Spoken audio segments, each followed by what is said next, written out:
pressured. The glyph is going to come out from Vaska. Unfortunately, their Batrider is in no position to actually come to this tower's aid. The Abaddon does have the TP though. I wonder if... I think that Vaska are just going to give this up. Surely they're not going to defend. Yeah, the Doom is back online as well, so you do not want to give up a core right now in this crucial circumstance. Hero will go from the outpost. They see Sacred. Genik sees him as well. The Shrapnel will be thrown down and the Inkspell to come out from Michihito. He will not be able to stun the Abaddon. Sacred will just actually walk this one away. Genik looking for the hook, but unfortunately, the Abaddon is out of range. So that means that Vaska will successfully be able to disengage. However, the Dazzle was able to find himself a solo kill. All by himself. It really seems like the Naga Siren Yadomi wandered a bit too far. And right now, Naga Siren has about 6 deaths and he...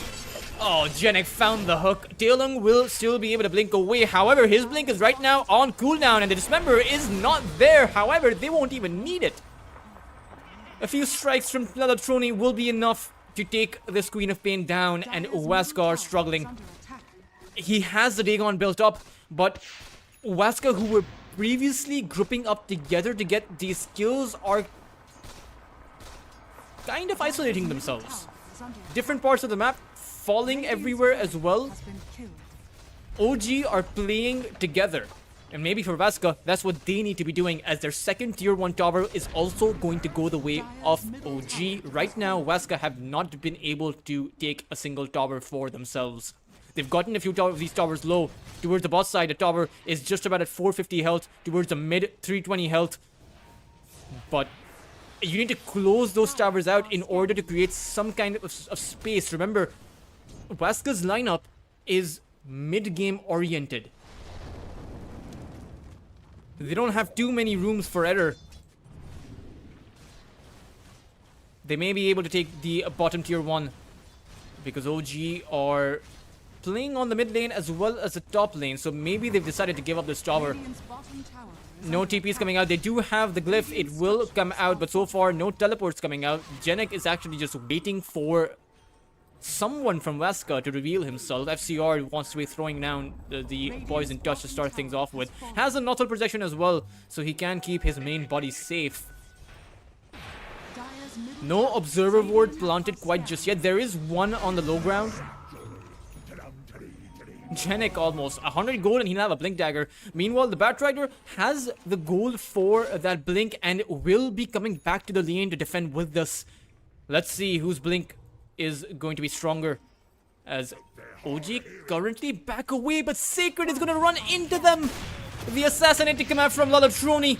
The Stroke of Fate, the slow Sacred down, the Silence to come out as well. But right now, OG don't actually have any kind of a hold. Genik is coming in, waiting for the hook. The Poison Touch to come in. The Naga Siren song comes out, and they may be able to disengage, but Genik will throw the hook. And that means the Sacred will not be allowed to disengage from this position. He will end up losing his life to the Sniper. And a huge outplay coming out from Genik. I mean, he kept his distance there from the song, just playing on the outskirts of it to be able to get a hook down.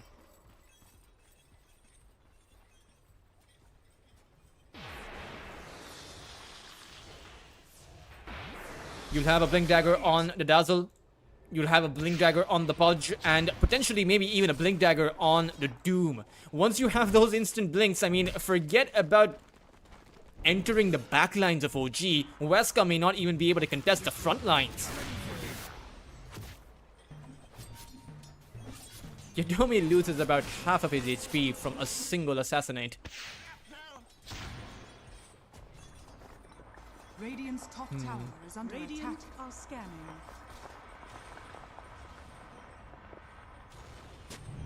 Dire's middle tower is under attack. Top lane. Hero may want to be planting a Doom down, but didn't have enough heroes present from OG to make that happen. Vaska haven't been able to make any kind of moves. I mean, that was a Blink Dagger revealed.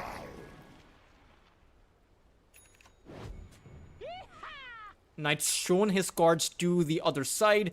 The Queen of Pain is continuing to farm. I mean, you have the Dagon, you may as well go for some kind of a contest. But Waska are deciding to play this. I don't know if I can call it safe, because this kind of a safe play just creates a lot of risk. Because it means that you won't be able to close this game out in the timing that you want. So very It's going to mean that OG are going to be stronger in the late game, so then you're relying on outplaying OG. A feat that very few teams are able to achieve. And it's another dismember on Yadomi. A quick kill on the Naga Siren, opening up space for OG to maybe even pressure the tier 2 tower if they want. Of course, if they do go for that, then Wesker can potentially hit that bottom lane tier 2, as it is taking quite a bit of damage. It's going to lose about 900 of his HP. They are actually waiting for someone to come in with a teleport so they can snag him with the Batrider's lasso. But I think OG are going to realize this kind of sneaky play, and they won't be giving Wesker what they want. bottom tower is under attack.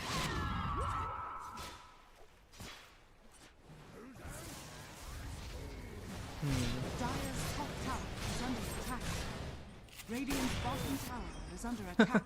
Latroni just throwing out the assassinates. An interesting item build as well, right? We saw the scepter coming out earlier. It did mean that he was posturing towards the magic damage sniper, although maybe the physical damage one would have been better in this game, because perhaps you wanted a guaranteed physical DPS to come in from a long distance to clean up Wesker. But it's a Tormentor play, and it's a Tormentor they will acquire. The Shard is going to go the way of that Grimstroke, but it's a wraparound. Wesker, they are moving in for this. Let's see what they'll be able to achieve. No, turns out it's not going to be anything, because OG, they've already disengaged. Radiant's courier has been killed. A very unfortunate timing. If Wasco were a few seconds earlier, right? It just 2 to 3 seconds, they would have been able to come on to an unsuspecting OG.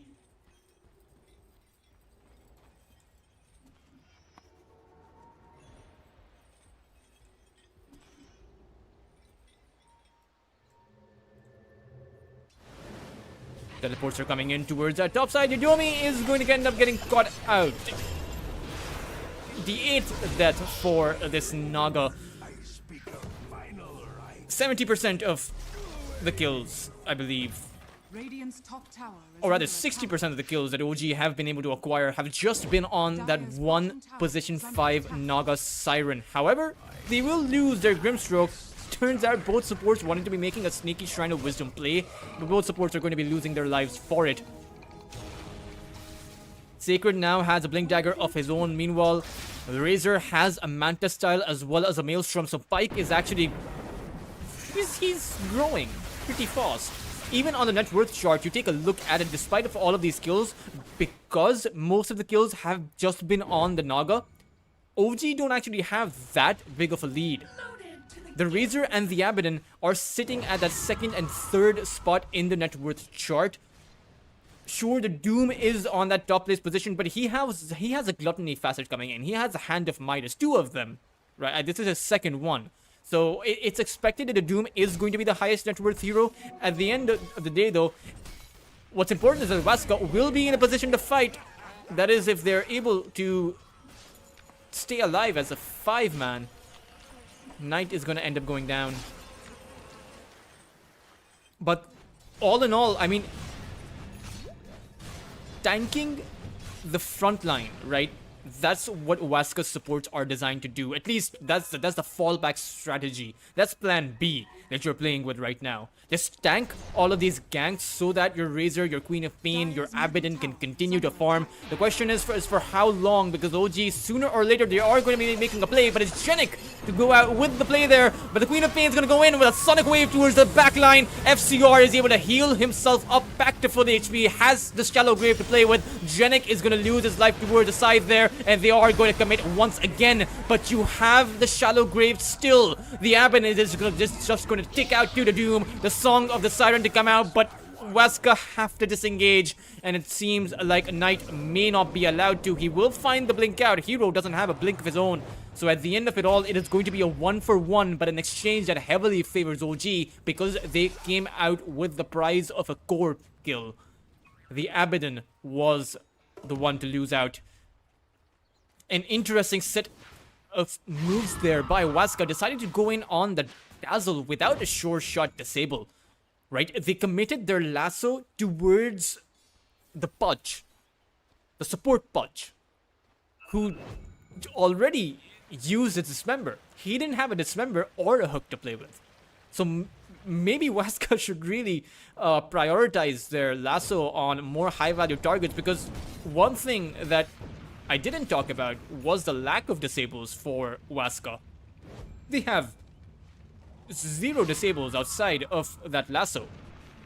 And no one is going for... Okay, Sacred is going for that Orchid. Perhaps once you have that Orchid, you can commit and take the Dazzle down, but not before that. You either use the lasso to get the Dazzle, or you use the future Orchid that you will have to get the Dazzle. But straight up running at the Dazzle isn't the right idea. Radiant are scanning. Topside, they found the biggest prize of all. It is the Razor. Pike tries to fight back, but it just won't be enough. Waska, it really seems like OG are able to pick off anyone they want here. Oh man, this is Dire's top tower not is looking under good. attack. Hero will find Yudomi on the Naga Siren. The stun coming out from the Inkswell as well. As the Batrider goes for a lasso play, they will be able to find the one support. But that's all they're going to find.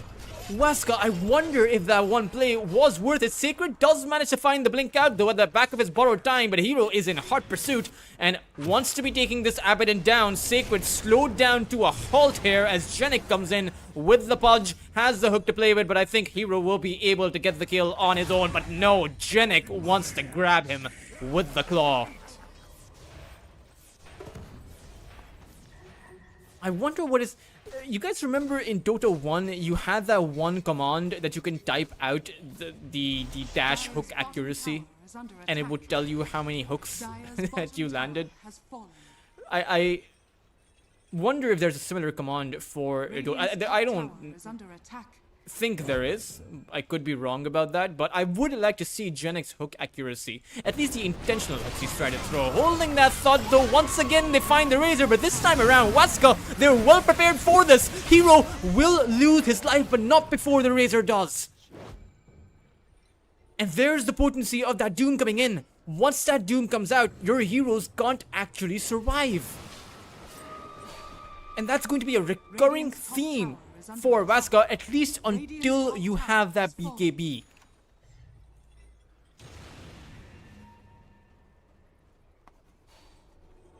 Oh man. And the BKB turns out it doesn't even stop the damage coming in from the Doom. So the BKB, it'll make sure you can use your spells, use your items, but apart from that, you are still going to be taking in that pure damage.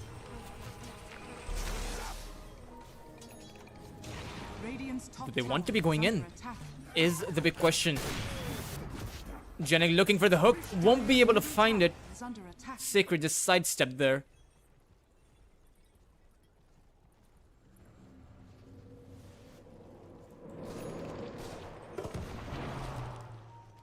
$5,000 of a net worth advantage right now for OG. Their debut in this tournament has looked phenomenal, and I have to say, for a team on trial, this really seems like it works really well. There's a whole tournament to play though. It's a single group around Robin, so OG will be playing against 8 other teams apart from Waska.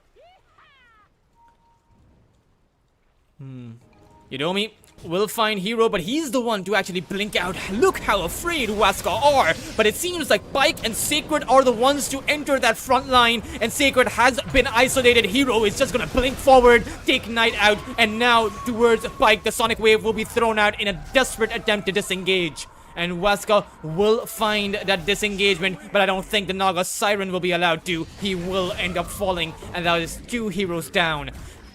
I mean, Yudomi, if he went for the Doom there, Perhaps he could have gone for the ensnare instead of blinking away. Two heroes simultaneously blinked away, and two heroes simultaneously blinked in from Wesker.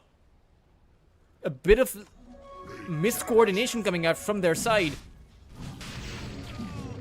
And that's going to give OG the space that they want. Having taken down the two heroes from Wesker, they'll head on over to the Roshan pit.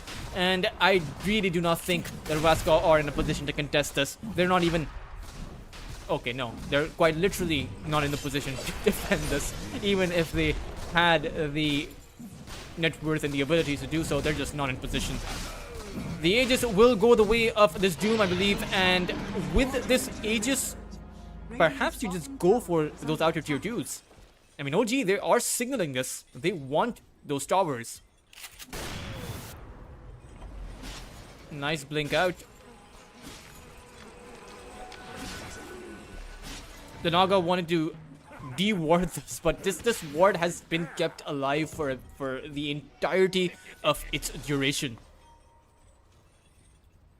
Impeccable map control coming out from OG, I will say that. Bottom tower is under attack.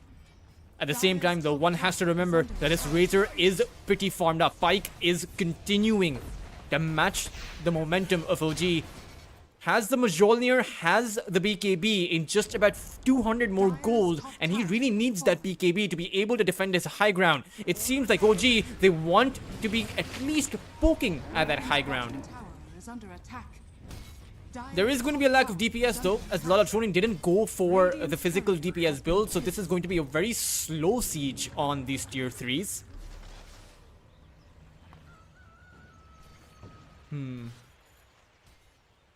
Radiant's middle tower is under attack.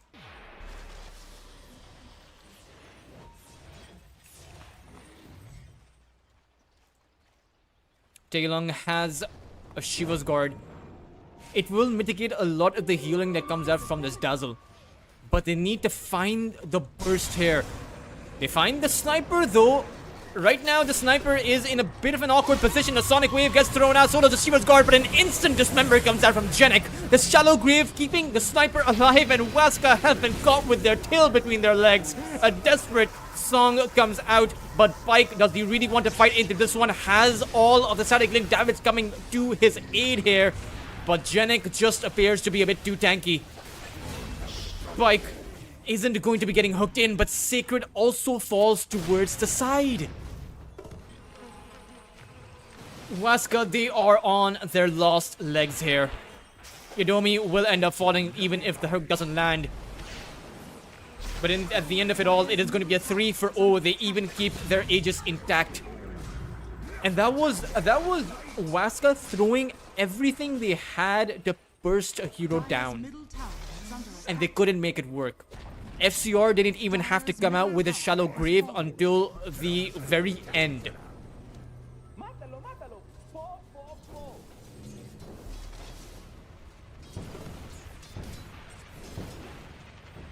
Dire's middle tower is under attack.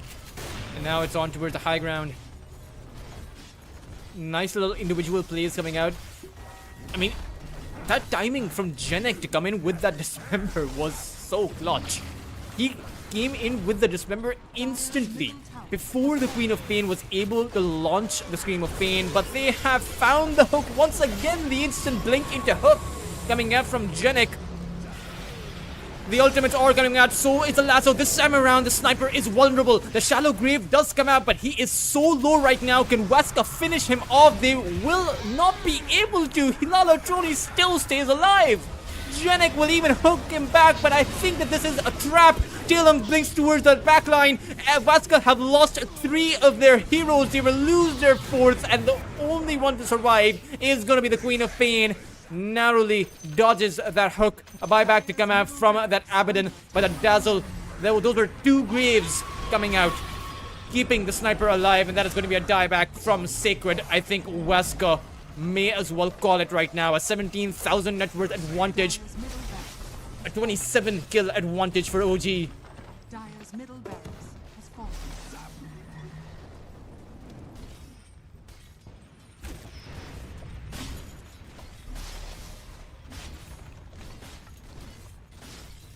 And it's on the second lane of barracks. The big question is, Is under what can Wesker actually do to counter this out? I think their timing was that the second last team fight when they had the sniper with the lasso, but just unable to find him. And you have to ask yourself, if you throw everything you have and you can't get a single kill on the hero that you really want to take down, what are your chances? And right now their chances are slim as Taelong gets grabbed. And OG will be able to take their second lane of barracks. There is no buyback on Dire's top barracks the Razor has fallen. or the Batrider. Oh no, the Batrider has it. There's no buyback on the Razor or the Naga Siren. The Queen of Pain Taelong does have a buyback, and the Abaddon is going to respawn. But limited chances right now for Wesker.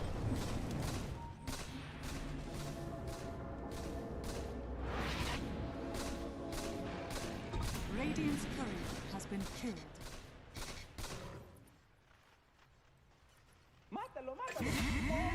Oh no.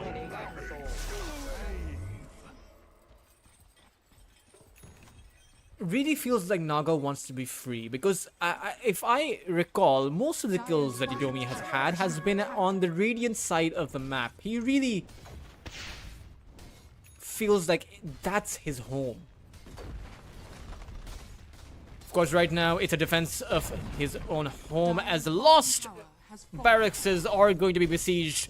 OG will make their way towards the high ground, and Wesker are going to be faced with a very important decision. But decisions, it turns out, are in the hands of Genic, who has had a phenomenal game. I mean, oh no. Will he get the TP out?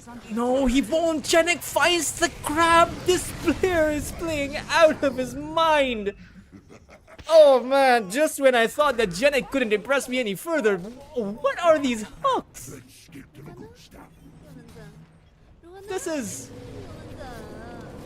This is a masterclass in how to play the Pudge. Dire are scanning.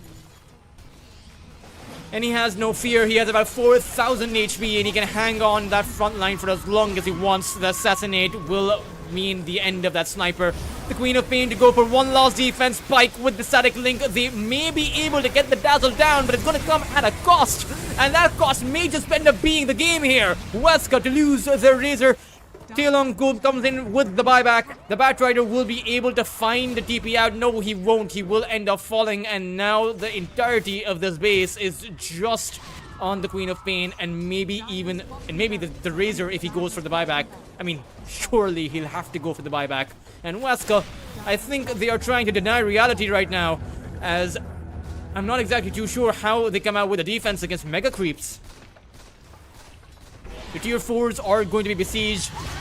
Taelong once again goes in, but it's a bit too late. The GG call has already been sounded by his allies. Wesker lose game number 1, and a great showing by OG. I mean, just through to the laning phase, they destroyed those side lanes. The top side collapsed for Wesker. The safe lane from OG turned out to go so well as well, despite of, by the way, an aggressive offlane from Wesker. They had the Batrider Firefly and the sustain coming in from the Abaddon, and a hero that is supposed to hold his own, but unfortunately, it really seemed like OG held on pretty damn well. They were able to take down the Abaddon, they were able to take down the Batrider, and as soon as Wesker made moves, OG immediately countered it out and just played it to their strengths. When it came to group up, it turns out that they were better than Wesker in those team fights each and every single time. And sure enough, I know it, you all know it, and I'm sure even the teams know it, that Genic is truly the MVP of this game. Just the amount of hooks, the amount of clutch hooks, by the way, the amount of initiations that he came out with, just outplaying Wesker there. But of course, this is a best of 3 group stage, guys. Every single game is going to be a best of 3, and this, in fact, is going to be a chance for Wesker to come out in game number 2 against OG and perhaps take it to game number 3. Whether or not that actually happens for Wesker is something that only time will tell. We will be back for game number 2 right after a short break, so don't go anywhere and stay tuned.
โ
Hey guys, and welcome back to the America's Convergence series number 2 between the first best of 3 for the tournament, Huasca versus the Latin American squad of OG. And I mean, that was, 10 sure, seconds it's a remaining. team on trial, but they played really well. 5 seconds. All remaining. things considered. I mean, played it really well is a bit of an understatement for what OG did to Huasca in the previous game. Just absolutely destroyed the two lanes, the top side, the off lane, as well as the safe lane. The mid lane was also one, considering the fact that Lalatroni was playing a sniper. The win conditions were achieved, and as soon as OG played together, it really just seemed like a well-oiled machine. And it turned out that Huasca were unable to actually do all that much, apart from finding 1 or 2 kills in those team fights. But this time around, they're looking to turn things around as they do grab themselves up a strong frontliner. The Primal Beast also seconds will remaining. have a few disables. That was something that was lacking in Huasca's lineup 5 in the seconds previous remaining. game. And they will also be faced up against a Nature's Prophet. So an S tier hero coming out from OG, it's just, I have never seen anyone being able to successfully shut Radiant down a team Nature's ban. Prophet and keep him down. Both of those two things, right? It's just the global potential of the Nature's Prophet means that it's very difficult to stop him from farming and find his recovery. So I suppose at the end of it all, it has to come down to being able to achieve enough objectives 10 that the Nature's seconds Prophet remaining. recovery does not matter.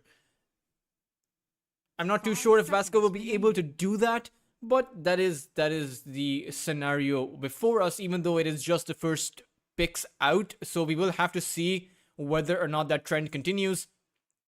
Vasco are the ones to ban out that Abaddon, and they rightfully ban out the Dazzle, as, I mean, FCR on the Dazzle just, yeah, he was a bit of a monster. And I wonder if we'll see a Pudge ban coming out. And if they don't ban the Pudge, I wonder if OG will actually grab the Pudge. It was a second pick for them in the previous game. They'll be given the chance for that second pick Pudge as well right now, if they want to be going for that. But,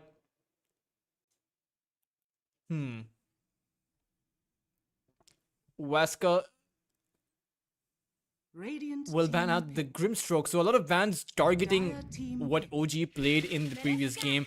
Huasca come out with the Dark Willow, another disabler, doesn't have a stun but has a root, a near guaranteed root, can be dodged of course, but Dark Willow is one of those heroes that can actually take out a core in the mid game solo, right? 10 One of the only seconds supports that can remaining. actually do that reliably, as long as you have some items, maybe 5 the seconds E's remaining. built up, but can make some defensive utility as well. The Glimmer Cape, for example. So Huasca are, I like this draft coming out from Huasca. I mean, they have the front line, they have the disables, they have quite a bit of damage built in Dire as team well. OG will not be going for that second pick as the Pudge. It will in fact be an Earth Shaker coming out from them. The AoE potential right now from OG is quite scary. The Nature's Wrath coupled up with the Radiant Echo team Slam from the Earth Shaker is something that can clean up Huasca if they're not careful. I wonder if we'll see an aura builder coming out from their side.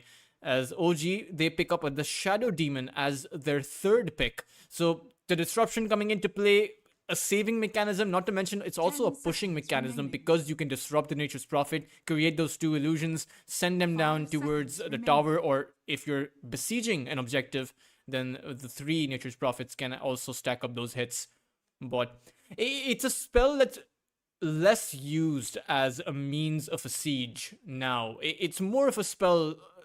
In my opinion, it's a spell better designed to save your own heroes. Hmm. OG ban of the Queen of Pain as well as the Batrider, but they've also banned the Disruptor. So I wonder if Waska can just straight up pick the Storm Spirit right now. But they will pick the Clockwork up. Still have the potential for a Storm. They have plenty of means of initiation now. The Clockwork, Hookshot, the Primal Beast, Onslaught. Not to mention the Dark Willow. The most of the time I've seen the Blink Dagger come out from the Dark Willow as well. So you have another means of an initiation there, right? Just blink in, throw down the Bramble Maze. You have the Shadow Realm if you're caught in a tricky situation. It's a decent save ability for yourself. So Waska are playing for all-out initiation right now. Let's see if they continue that trend. Or actually, the bigger question is, what kind of follow-up will they add to their lineup? They have the option for the Templar Assassin. I think the TB will be slightly weak in this kind of a scenario because you have the Earthshaker on the other side. You don't want to be setting up for the Echo Slam to come out. Dire team pick. Templar Yeah. Assassin. So Waska, predictably, they go for the Templar and OG. Let's see what carry pick they want to be playing with. I mean, they do have the Nature's Prophet, right? So ideally, that is the hero that's going to be carry. But the Nature's Prophet can be flexed in all sorts of lanes. He can be a support, a mid laner, and a safe laner. So if OG want something like a Terror Blade to make sure they have that late game contest against a Templar, they can send the Nature's Prophet down towards the mid. Although the Nature's Prophet plus the TB would be very greedy. So maybe a Nature's Prophet as the carry, and then you go for something like the Ember Spirit, or maybe even the Storm Spirit for yourself if you're OG on the mid lane.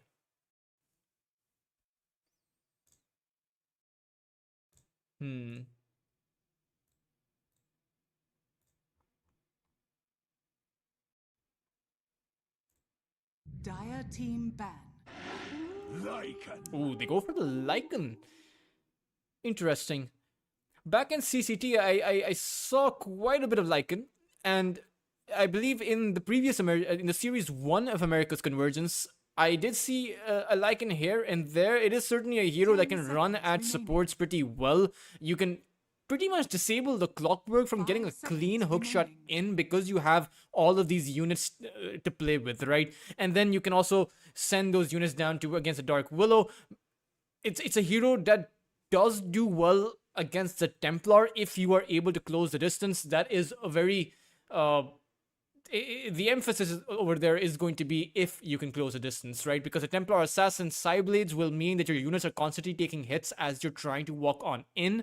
So then you need that follow. You need the disables, the initiation to follow up with the Lycan charge.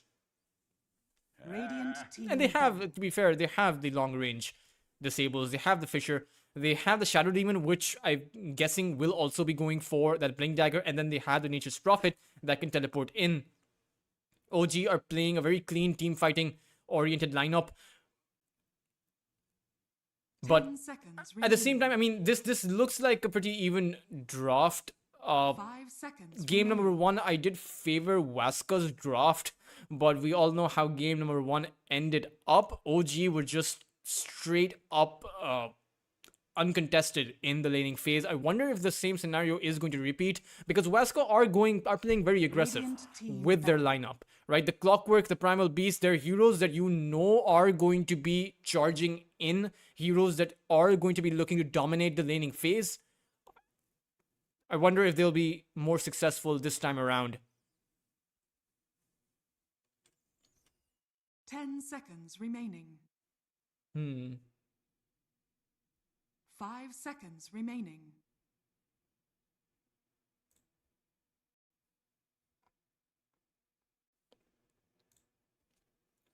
Dire team ban. The Medusa is going to be banned out by Waska. And they ban out the Undying as well. So it's a scenario where they're not exactly too sure about what OG's lost pick is going to be. They're not sure whether or not this Nature's Prophet is going to be on the carry role or on the mid lane. I think that's what the confusion is. And OG rightfully banning out the Storm Spirit. I wonder if we'll see another Spirit being banned out here. perhaps you ban out the Ember, because the Ember is one of those heroes that can hold the Lycan in place, right, with the Searing Chains, and can throw the Searing Chains from a distance when you have the Sleight of Fist. But no, OG are going to ban out the Monkey King, interestingly enough. And let's see whether or not this is going to be a carry Nature's Prophet or not.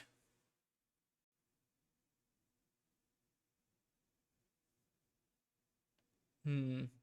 10 seconds remaining. 5 seconds remaining.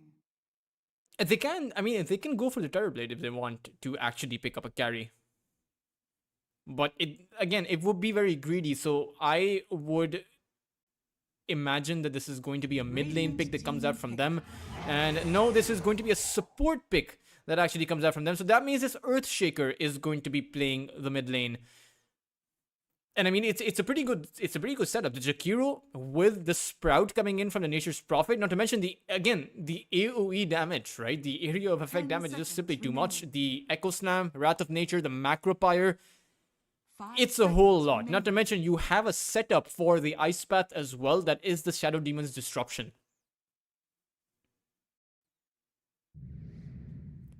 Team Vasca, they go for the Tidehunter, a hero that I would have liked to see on their side in the previous game, but this time around it is going to be there for them. It is going to be a Primal Beast on the mid lane, and expectedly it is going to be the Earthshaker being played on the mid lane for OG.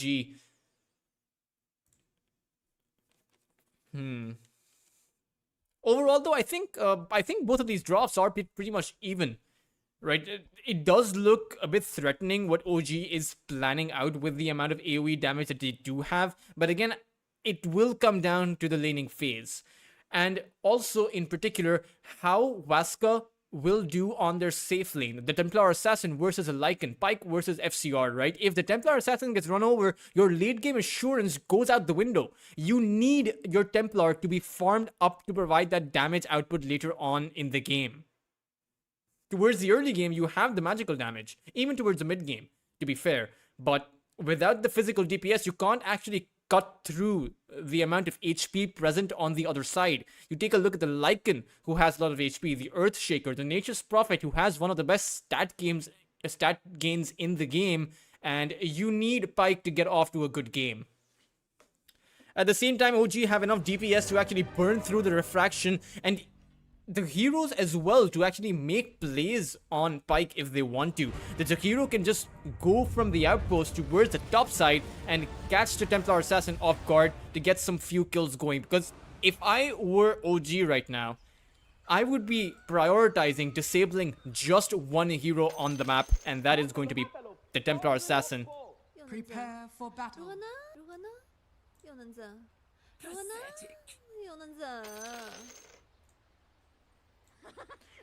Here we go, guys. Game number 2. Whether or not Vasca will be able to mount up a comeback and take this to a game number 3, they're going to have to play much better than they did in the previous game. That's for sure. Vasca go for a smoke play inside the triangle of OG. There is no one there, but there are a few heroes nearby.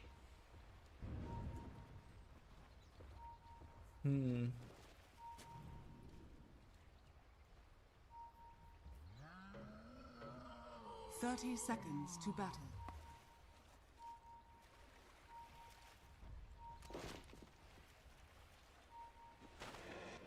Seems like it's going to be a bit of standoff between both of these sides. OG are the ones to go for that smoke play, but Jakiro's smoke is going to instantly break, so he knows that there's someone there. I wonder if we'll see a bounty rune contest here. Fonda inching himself forward as the disruption to play with, but it does seem like it's going to end up being just a bit of posturing from both sides. At the end of it all, they're just going to back away and take 2 bounty runes each. Talking a bit about these lanes though, Earthshaker, Lalatroni versus Taelung on the Primal Beast. Primal Beast has enough HP At the same time, Lalatroni has the enchant totem. It does so much damage in the early game. I wonder who comes out ahead here. Will depend on how much damage Taelong is actually able to put out with the trample, right, on Lalatroni at the end of the day. I mean, you have enough stuns on the Earthshaker to make sure that trample isn't going to be as deadly against you. Ooh, missing that last hit with the enchant totem. I mean, at the level 1 mark, it is, I suppose. I mean, he doesn't have the aftershock, so I suppose that was never going to happen on the creep. But Taelong so far will recognize the fact that there is no stun available, so we'll try to do as much as he can in the earlier levels, right? Once that enchant totem hits that level 3 mark, once it's skilled up to that 3rd point, it's going to deal so much damage to the Primal Beast, or rather anyone on the map. Is going to be a Jakiro and a Lycan lane. I would have thought that the Jakiro went towards the top side and the Shadow Demon actually planted himself over here. But at the end of the day, I suppose it's the liquid fire that you're playing with, right? Against a Templar Assassin, you can just burn through the refraction if you want. Make sure that Pyke doesn't have that one insurance to keep himself alive, or at the very least will have to play on the defensive. Even the wolves, they will burn away 2 charges with 1 hit, because it's 2 wolves each. At the same time though, the Jakiro really ought to be a bit careful. I mean, Pyke may be able to overrun him. The dual breath comes out, however, Yadomi gets off his battery assault, and that's going to be first blood once again though. It might end up being a trade, but Pyke is able to keep himself alive here. This time around, it is Waska who come off to a good start. The wolves will chase after the Templar Assassin, but they won't be able to get that kill. And at the very least, this will mean that things are going to be much different compared to the previous game.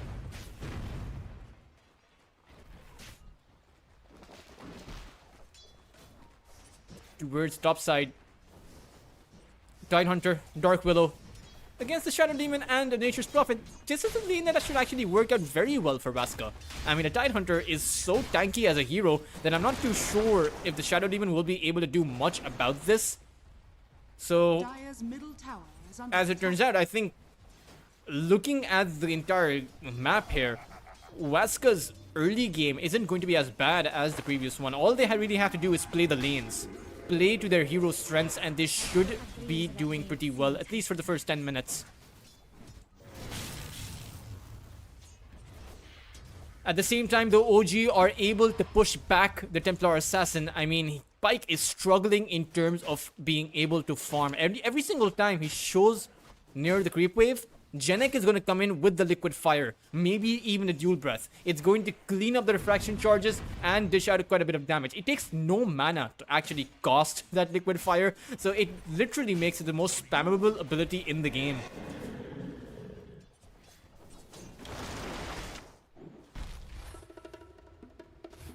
Meanwhile, mid lane is a bit even. It's going a bit in favor of the Earthshaker. That is to be expected, but oh no, Panda ends up falling towards the top side, and Hero is in trouble. He is trying to run away, but it's gonna eat a gush and will not be able to make it out. Waska to come out with 2 kills over on their off lane. Knight just needs 1 more hit, will snag both of those heroes up, and that is a big win for Waska right now. They really needed to prove themselves against a disaster of a game number 1. But right now, OG, their 2 supports are chasing away at a Primal Beast. I'm not too sure what they can do here. I suppose the idea was to just keep Taelong away from the water runes, but Panda actually wants to disable him even further. The Primal Beast, though, I mean, Taelong can actually just turn it around on the Shadow Demon. He has a bottle charge to play with. Unfortunately, Panda has the Shadow Poison. And he had the Onslaught. I wonder if he could have actually grabbed the kill himself, but it would have been very close between both of these 2 sides. And I suppose Waska, with how many kills they have been able to get, I think playing it safe on their 1 lane is the way to go about it.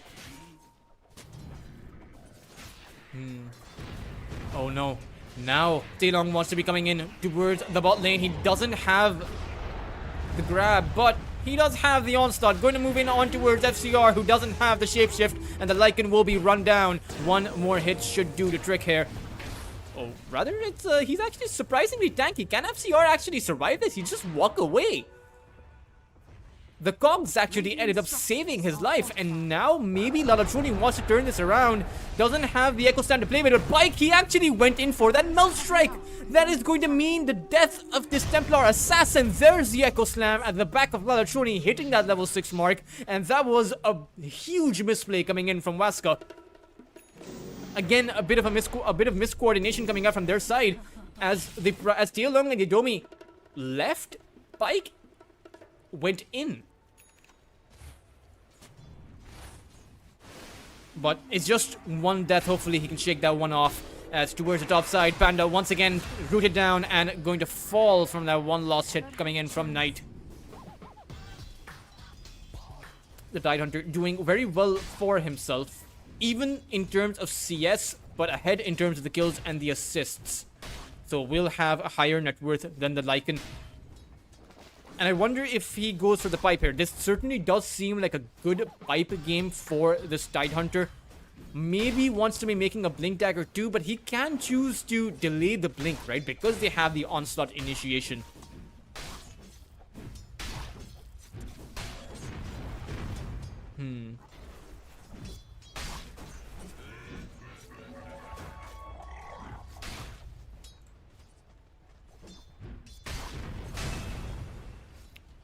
He's gonna be safe. I mean, the Nature's Prophet is great stat gain, but not a whole lot of damage in the early game. I mean, the Sprout does a fair bit, but the lost hits, they kind of are pretty underwhelming. So far, so good for Waska. At the same time, it's not an insurmountable disadvantage that OG are faced up with. They've only given up 4 kills. They found the carry on the other side, and they are farming up nicely. The Earthshaker, Lalatroni will have that Blink Dagger. Yadomi needs to be careful. He may have the Battery Assault as well as the Cogs here, but he is faced up against an Earthshaker. Now the Shadow Realm comes in. Taelong is looking for the entry, but he can't use the Onslaught because the Shadow Demon is right there. And Hero will just be able to teleport himself and use the spread to grab himself that kill. An overextension coming out from Waska, and they can't make more of those uncoordinated plays.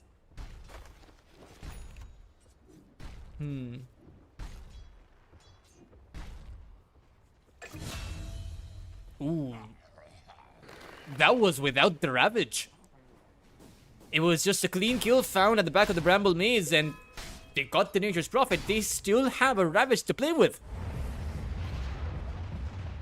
And the Nature's Prophet really needs to be careful. I don't think he can come back into the lane. I think he really just should look towards farming up the jungle for now. The Ravage coupled up with the Dark Willow will mean that if he comes back into the lane, he will end up falling. At the same time, though, towards the boss side, I mean, OG, Helm of the Dominator already picked up for FCR, and Janek has the Liquid Fire, so this towers should fall, and so will the rest of those towers. As soon as OG decide to push on more. And predictably, Hero will make his way towards the jungle. Of course, it is Costa on the Nature's Prophet. He has, I believe, his nick changed.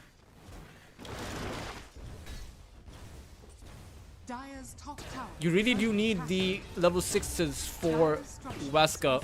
The hook shot is a huge ability. Of course, the Willow Knight already has his level 6 because he was involved in so many of those kills and so many of those assists. The towers are going to be traded eventually as Waska find the top lane tower, and the Tidehunter right now is going to free farm, so is going to be making his way towards the Vladmir's first to start things off with. But ideally, he creates a pipe because OG are going to continue to push. The tier 1 tower towards the mid side is going to end up falling. One more Liquid Fire should do the trick, but Taelong is going to come in, so it's going to be a bit difficult for OG to actually commit to this tower. There's a Tidehunter coming in as well. Tower is... wow, he... FCR wants to get out with the skeletons. And interesting, they're going to make his way back to back to their Lycan. Oh. Bike. He is under vision right now. And there's no support coming in from Waska. There's just the clockwork. Unfortunately for OG, there's not really a whole lot they can do about this either. I mean, they didn't bring any of their heroes in. FCR decided to just run on in. I mean, they could have brought the Nature's Prophet with the teleportation. They could have thrown out the Nature's Wrath as well. I believe they had a fair chance of actually taking down that Templar. But they're deciding, again, to play it safe despite of the clear information that they have going in their favor.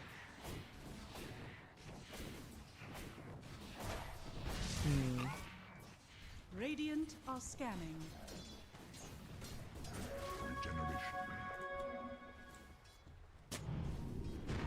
The Primal Beast is very close to his Blink Dagger and may be able to make it once he grabs this easy kill on the Jakiro. Genic really can't do much about this. As great of a game that he had on the Pod's last game, he's not playing a playmaker. He is playing a Jakiro, which can be a playmaker in certain scenarios, but that's towards the later parts of the game. In the early game, a Jakiro is just a boring support. And Weska have done a great job at actually holding on towards this mid lane tier 1 tower. It's down to about 150 HP, but I think what Weska want, or rather should look to do, is take down the opposing side's tier 1 tower before their own tower falls. That way they can maintain the map control. Or at least equalize it. Panda will acquire the Arcane Rune. Ooh, Yodomi doesn't have the hookshot, otherwise I think he would have loved to go in on that one. Bike though, he's been caught in with the Ice Path! The Nature's Wrath to come in as well, and he will end up melting before he can get the teleport out. The Clockwork is trying to go for the TP, will be able to do so, but the big kill was found by OG. Radiant's bottom tower is under attack.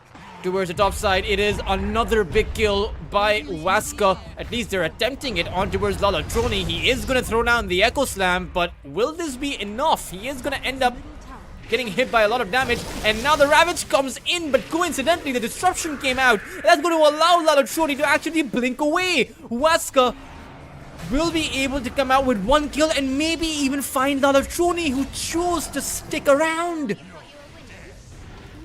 Genic is going to come in with the Jakiro. They will be able to get Knight, but at the end of it all, it is going to be an exchange that favors Waska, at least on the top lane. However, when you consider the fact that they lost their Templar Assassin towards the bottom side, I believe it's going to be a near even exchange across the map.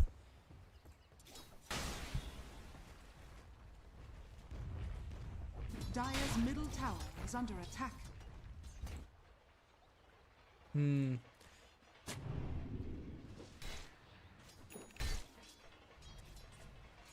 2,000 net worth advantage still for Waska. The Tidehunter is doing very well for himself. He's about 1,000 net worth ahead of the Earthshaker, who does have his Blink Dagger. We saw it used in that last team fight to try and disengage. But the Primal Beast, Taelung, also has a Blink Dagger of his own.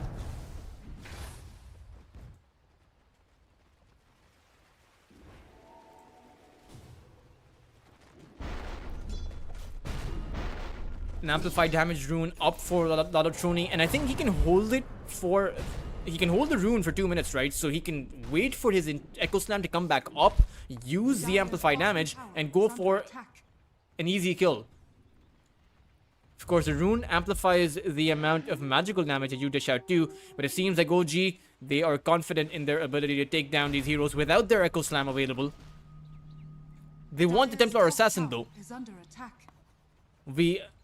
I identified the win condition for them, and they seem to agree with that. I mean, they want the Templar, but they will actually take whatever they can get in the meantime. It is going to be Yodomi in trouble. He does have the hookshot to escape, and turns out he doesn't even need the hookshot. He's just going to be able to walk that one away. But Lalatroni may want to be going in for a Blink Dagger play. Oh no, the Shadow Demon actually cut Yodomi from the backline. Waska were able to get the Nature's Prophet though. It is going to be a 1-for-1, but an exchange that heavily favors them, as OG are not covering their bases. They're going for these initiation, or rather these cheeky little smoke plays But at the same time, when you have multiple of your heroes on the aggressive, you want to be playing defensive yourself if you're the carry. So you want to be farming up on safe areas. Maybe farm up on the triangle, rather than go out and play aggressive.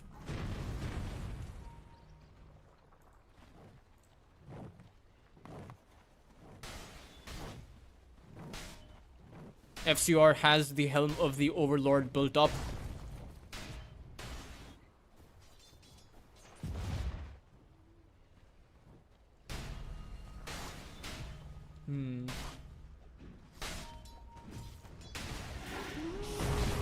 It's the disruption found on Yadomi once again. This time around, the Tidehunter is going to come in, but even if he throws out the Ravage, there isn't enough of a follow-up available for Waska to be able to do anything about this.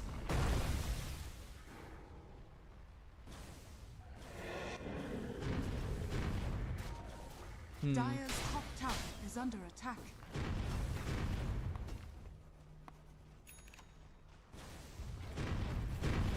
They are going to signal towards the top side.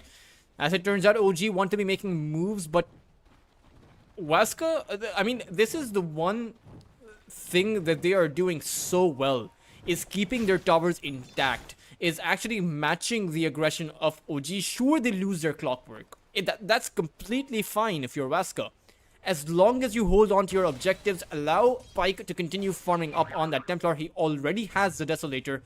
All he needs is the Blink Dagger to be online and play with the rest of his team. And then it's a matter of snowballing. Then it's how many kills can you acquire in a short amount of time.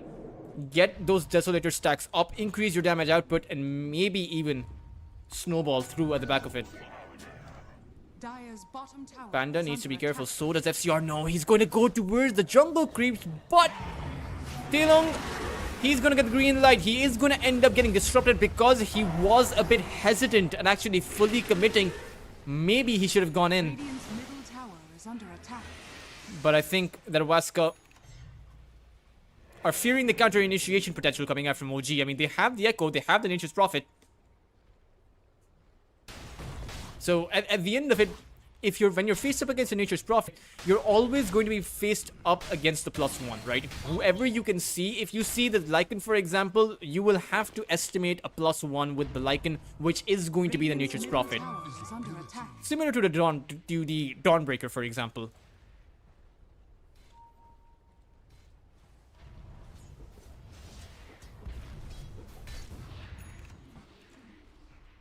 Dire's bottom tower is under attack. Dire are scanning.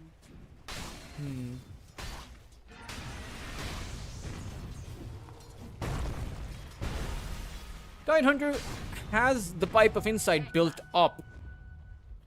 Oh, they actually went for a smoke. They were on their high ground and it was nighttime, so I don't think the Tidehunter spotted that smoke out.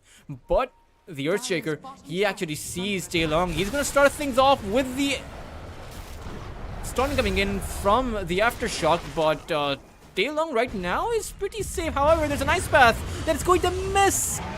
The Macro Pyre is going to get thrown out as well. There is the Spurge coming in from Panda, though. That is going to be a kill, but that Primal Beat, Taelong actually made it pretty far.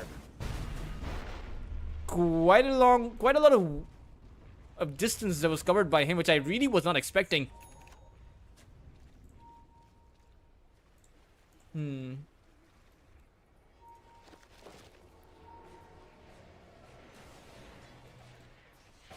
Now that Pyke has his Blink Dagger, this is Radiant's the bottom crucial tower point. This is under the attack. timing for Waska. What can they make happen with this Desolator and this Blink Dagger? And OG are going to have to be careful. At the same time, so will Waska against the Echo Slam.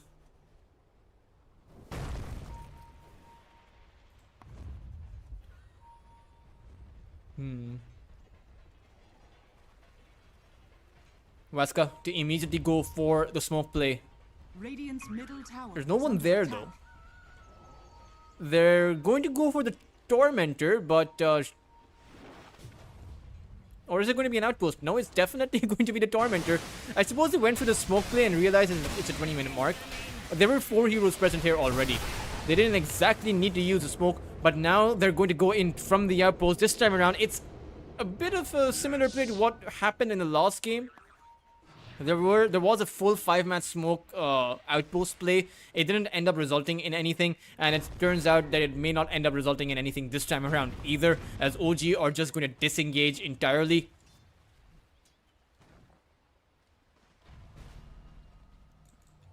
So Waska won't be able to get the kill that they were hoping for, or that they were looking for.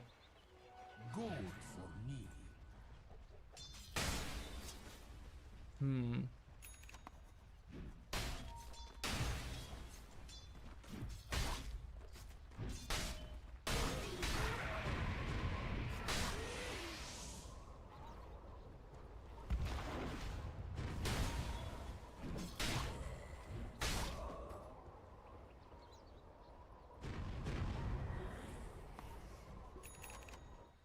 Very few kills on the board, a clear contrast to the previous game.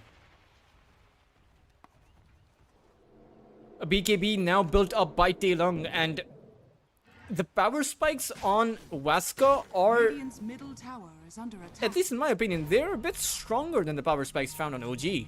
Which is why I think there's a lot of hesitancy from OG to actually fully commit.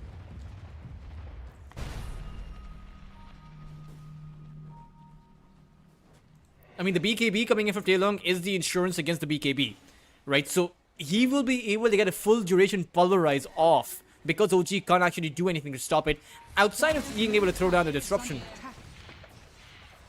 It's the mid lane of tower that is going to end up falling as Waska look towards heading on over towards the triangle. Is under attack.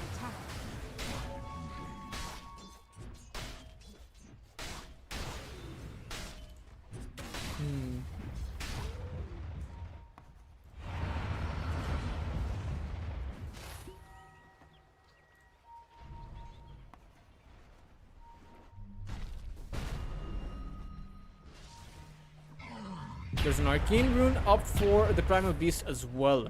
And now there's a smoke play. However, there are so many of Waska's heroes nearby and not enough from OG that I don't think they can initiate with the smoke. They are going to move on a bit back, but Lala Troni, the wolf actually spots out Pike. They're waiting. They're gonna go in with the Echo Slam, with the stuns, and Pike will fall right from underneath Waska. They weren't able to respond to this with how fast OG comes in. And it's always that +1, right? An Earthshaker Jakiro initiating on you, you will expect a +1 to come out.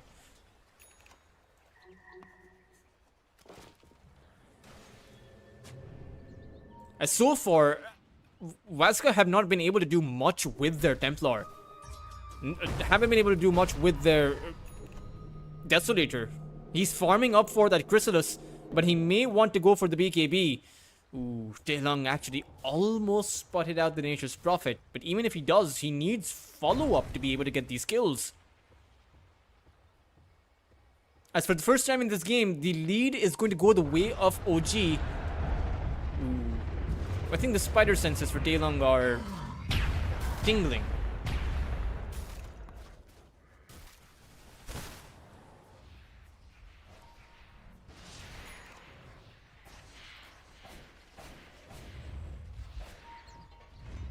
Another 5-man smoke. I think this is one of the last smokes for their team. Yeah, it's the last smoke that they have. And they absolutely need to get a few good kills off. But OG, they have planted their support in front. It's Panda on the Shadow Demon. However, Costa is farming right there. Wolf is going to be sent out. But these Ancient Creeps, it will mean that they know someone is there. It is just going to be the Shadow Demon. However, it's an initiation towards the back line. They have found the big target. It is the Earthshaker. The BKB comes out from Taelong, which means 2 heroes from OG are going to fall. They will be able to take down the Willow. But at the end of it all, Waska can continually fight because they don't have the threat of the Echo Slam faced up against them. They may look towards taking down this tier 1 tower without the creeps present. Dire's bottom tower has fallen. So a good initiation and engagement found by Waska. And that's what they need to do. OG don't actually have a lot of survivability, right? The Earthshakers of now are now building up this Blink Dagger into a Yasha, and a Gaia allows you to throw out your spells much more quickly. But it comes at the cost of sustain. It comes at the cost of not being able to do all that much outside of your spells, right? Previously, when the build was the Aghanim Scepter, you would have been able to do so much with the Aghanim, just constantly jump around and even have that escape mechanism built in. But I suppose that is one of the weaknesses. Knight is going to very aggressively blink himself forward. He actually cut out both the supports from OG. And the TPs are coming in, so is the hookshot. They have the Shadow Demon under wrap. The question is, can they finish him off? Lalatroni is looking for the Echo Slam in, but it's a risky engagement. And it turns out that OG are going to disengage. At least temporarily, the Wolf is giving vision.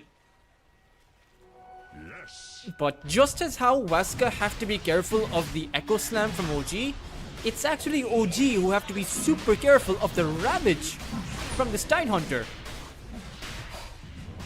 Oh no, Gen X been caught out. He has the use, and a nice Fissure comes out from Lalatroni, separating the fight, and this Steinhunter is very low on HP, but he's able to push everyone back from OG. They're trying to actually catch out the Jakiro, but they will make do with the Lycan pulverizing him. And now Lalatroni comes in with the Echo. Taelong will immediately lose his life, but again the maze and a 3-man Ravage is gonna end up meaning the end potentially for OG. They're so low, but still able to hold on, but not hold on long enough. They will lose too, but at the end of it all, Waska will also have to pay for it. They will lose 3 of their heroes because they were a bit indecisive in who they wanted to fully commit on. A 2,000 net worth swing going the way of OG. I think they're going to be more than happy with this because they forced the Ravage out. And that means they may want to make a move towards the Roshan pit while Waska can't play with that one. Middle tower is under attack.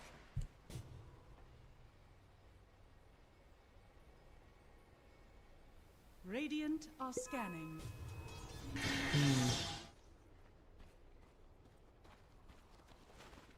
Overall, a fight that actually goes the way of OG, all things considered. I think the Templar Assassin really needs a BKB. Pike, if he has a BKB, he can continually stand in that team fight and fight, right? You don't have to fear the Echo Slam so much. But just the fact that they have that one ability, and the fact that this Lycan, he's giving so much information. Oh man, this constantly OG are aware of where Waska are, so they know that there's no Roshan threat. They know there's no Roshan play. As long as you can make sure that Roshan isn't snuck out, you will be in a good position. Is under attack.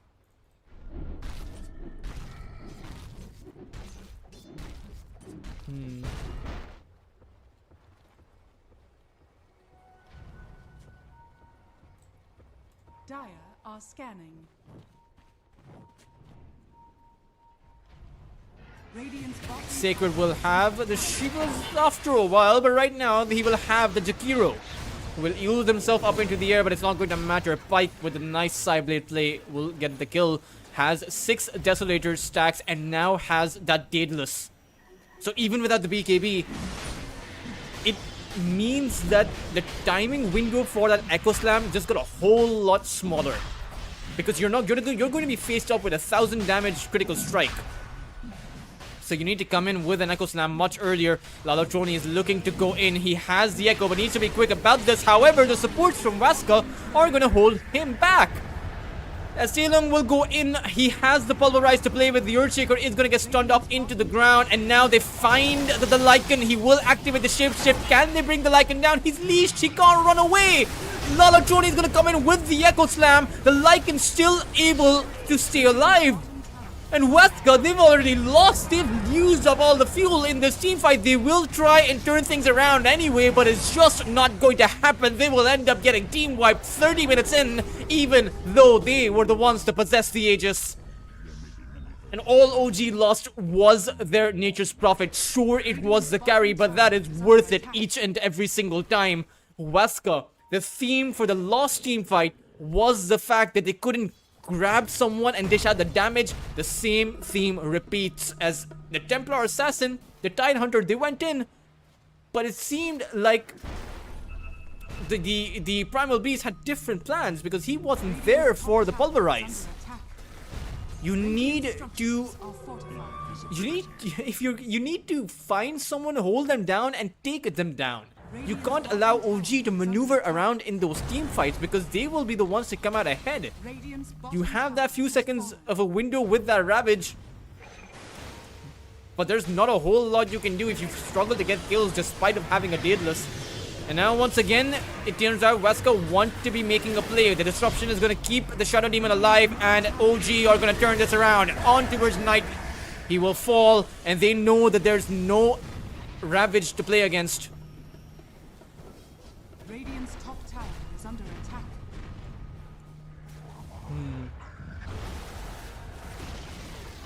Radiant's middle tower has fallen. Radiant's top Costa tower now is has... under attack. I mean, he will have a Daedalus of his own. Has the BKB, but...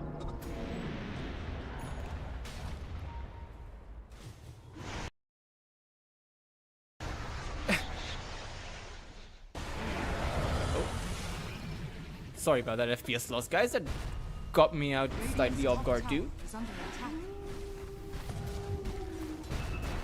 Now on towards the tier 2s. And it does seem like OG are the ones to snowball at the back of those 2-1 team fights. And where is the BKB? It is being built now by Pyke, but I wonder if it's too late. If he had the BKB for some of those earlier team fights, perhaps he could have held his ground, but time and time again, it is just the one Echo Slam that reverses the entire team fight for Vaska. And I'm not too sure how you play up against an Echo as well as an Ice Spot and all of these disables that are coming in. But still, OG, they are looking collected. They're looking pretty calm too.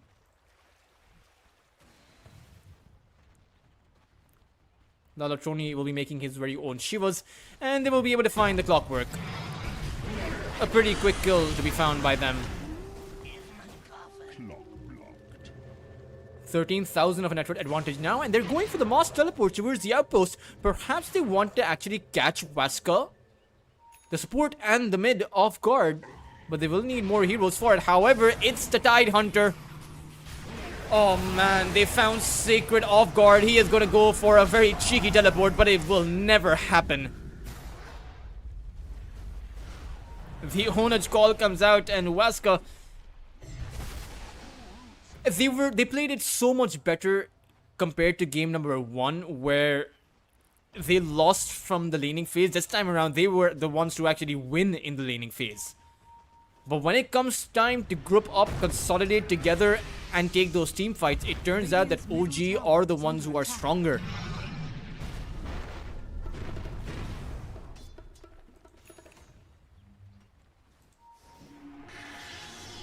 I certainly do.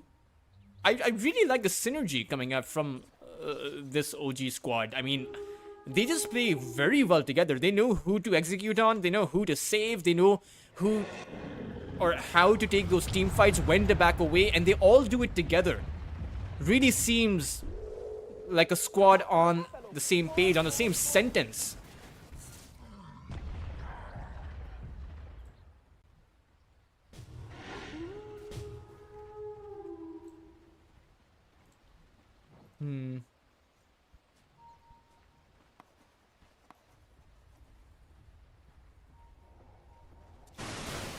Tidehunter almost has his Shivas, and Pyke should have his BKB.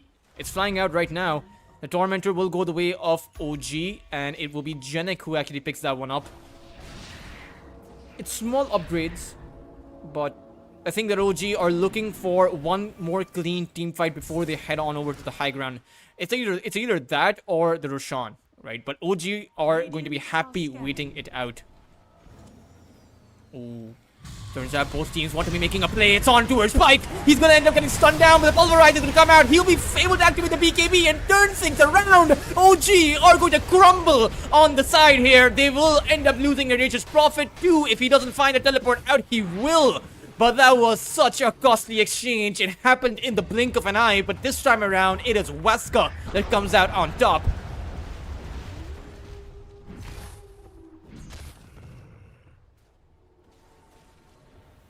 Oh man, that was such a quick initiation from both of these sides. Very well played by Wesker to recognize that their Templar Assassin is the one that is going to be under threat. So anytime you hear a sound cue, anytime you hear anything on the map, you look towards your Templar. Protect your Templar, make sure your Templar can get off his BKB, and Pyke will win you the team fight.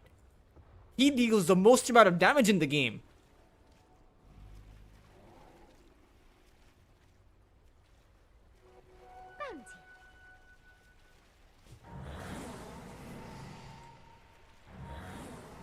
Dire's top tower is under attack. They may even find themselves the Shadow Demon. It's Panda in trouble. The hookshot is not going to land, but he won't even be allowed to use his disruption. Ooh, Costa, does he want to be committing to this counter? Turns out he is just going to back away. But, I mean, Wesker at the back of that last team fight, they have brought themselves back into the game.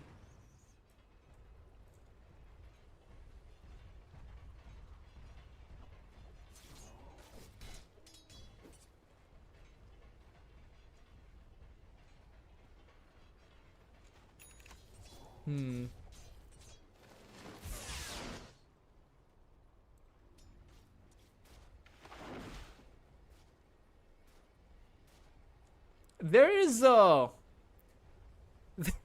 is 5,500 gold on Knight. Guys,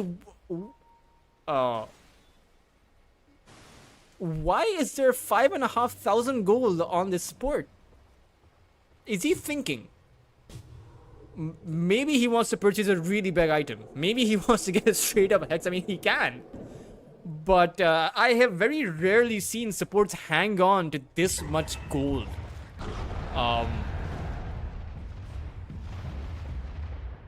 The Primal Beast has about 5,000. When you consider all of the gold that Vasco are actually holding on to, I mean, 5,500 on the Willow, 5,000 on the Primal Beast. This number, the net worth advantage that OG have is actually much higher because the useful net worth that Vasco are playing with is much lower because they haven't actually bought their items. But I will keep a look on what this Willow eventually picks up, if he picks something up. And yeah, it is going to be just the straight up Hex.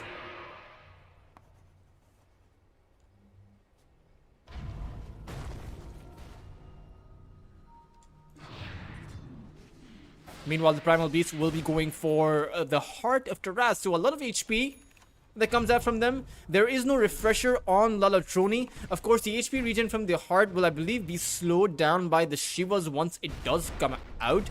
But without the refresher, I'm not exactly too sure if they have the damage output to clean up this Primal Beast. The Roshan will roar. This will give the signal to OG that this is happening. Janek will teleport towards the top side, but so far this Roshan is falling very quickly, and OG will not be able to contest this. Roshan has fallen to the Radiant.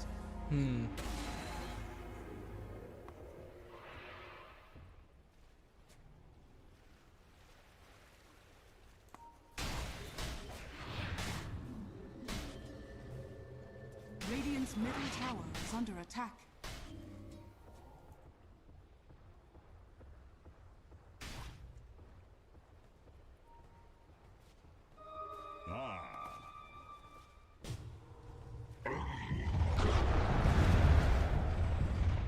There's a Satanic up for Costa. Mjolnir, I mean, he's nearly maxed out. He will be making a Butterfly. But we are hitting critical mass for both of these sides. Even a Templar Assassin should be maxed out by now. He will also be heading on over, making a Nullifier. And I believe the Nature's Prophet is level 25. Yeah, he's level 26 to be exact, but he has that 0 cooldown on the teleportation.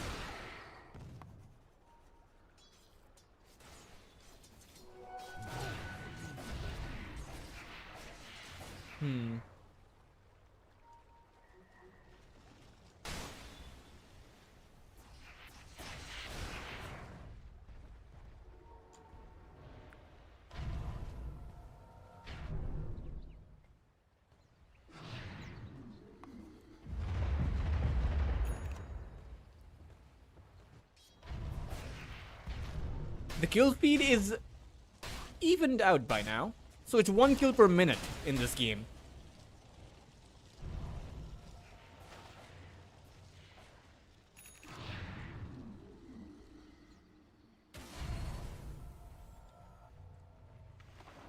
Dire's bottom But both tower teams is will under be attack. hesitant in making a move.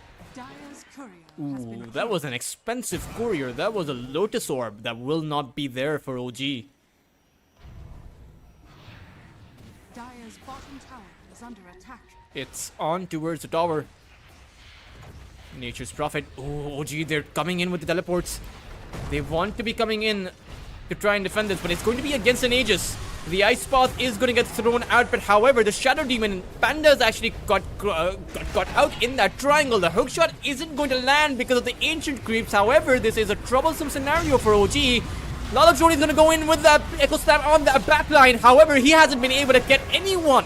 So far, it's just been the Shadow Demon to fall, and Hero has actually been caught out. Pike able to dish out the damage. The Refresher pulverized on the Nature's Prophet. He has fallen, and the Pike to come in from the Templar Assassin. The Aegis will pop. However, he's going to be doing alright as the Lycans lost his life. OG lose out both of their important cores, considering the fact that the Echo Slam was used. Has fallen. Lalakshoni won't have that to defend this. Dire's bottom tower is under attack. Dire's structures are fortified.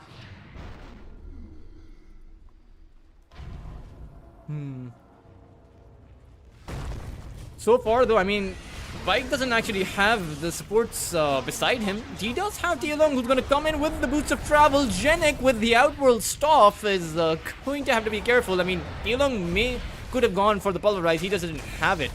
Dire's bottom And now it is going to be the first lane of Barracks is to be besieged by Wesker.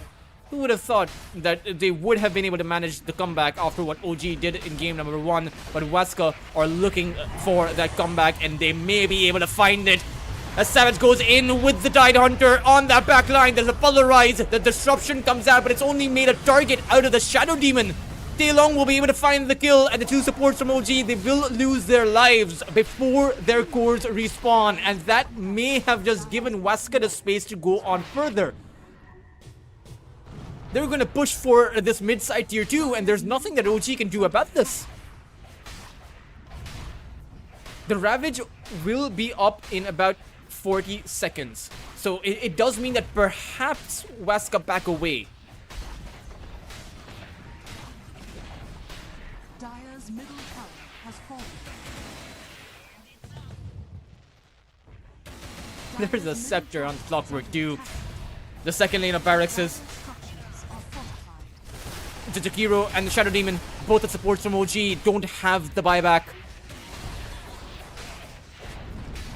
Dire's middle tower has fallen. It really seems like the mid lane of Barracks will also fall for OG, as the lead will go back in favor of Wesker after 30 whole minutes.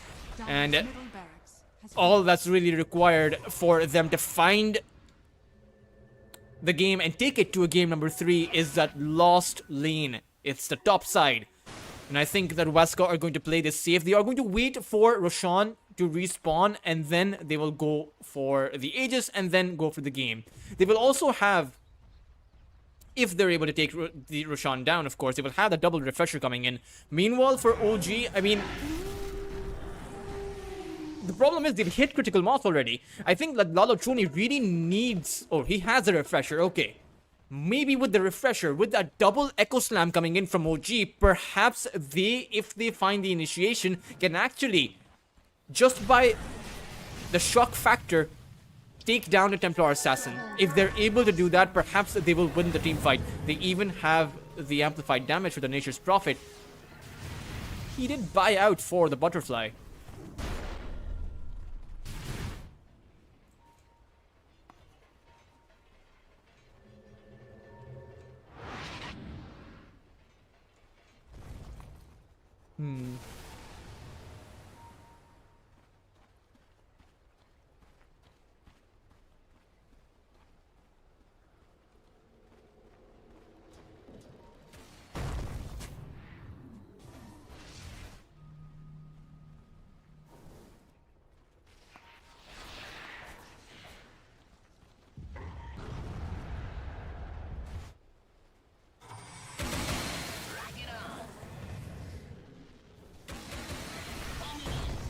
OG are looking for a way in, but if it's a dire team, they simply can't let the second Roshan go. It's just not going to happen, right? They can't fight against the refresher. Sure, the Tidehunter and the Primal Beast can't use it because using the refresher orb actually cancels out the refresher, the item of the refresher as well, or the one that's dropped by Roshan. The refresher shard. There we go. I found it. I just remembered what it was called. Oh. And this is a massive Tidehunter. Not the items, just the how big the hero has become. I think both teams are reliant on that second that last Roshan, that third Roshan. I think that's what they are waiting for. Genic has had the Aghanim Scepter for quite a while, so the supports won't be making that big third item. Knight already has it. He was farming away at that Scythe of Vice and he has it now. And Yadomi is feeling so confident in this game, he will make the Boots of Travel. And I believe that's the second Boots of Travel they have. The Primal Beast also has one.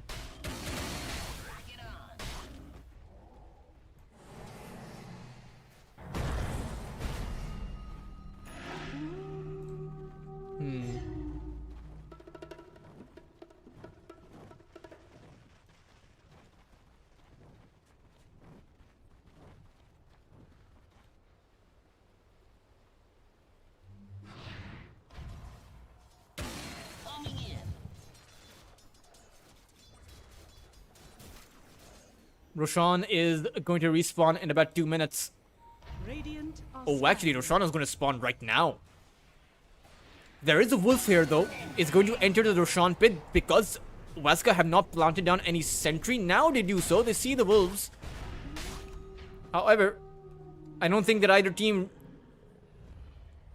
No, neither team actually realized that Roshan... Oh, that was just... I actually can't tell when Roshan is going to spawn.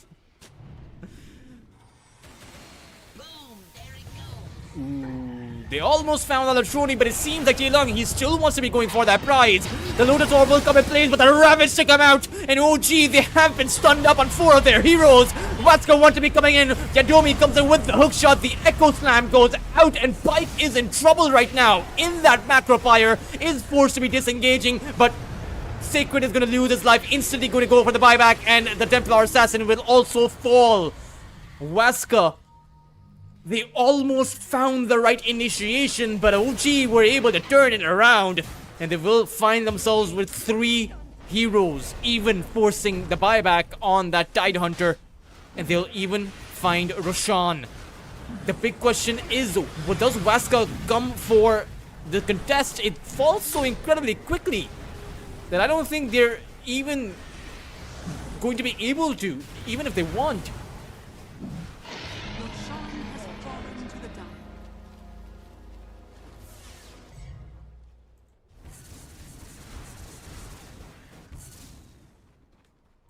OG still keeping themselves in this game, and I think with that last team fight, with the fact that they now have the Aegis in their favor, I think they might just be significantly ahead because the Tidehunter doesn't have the buyback. Templar Assassin doesn't actually have the buyback either, so I think OG are going to equalize despite of the glyph coming out.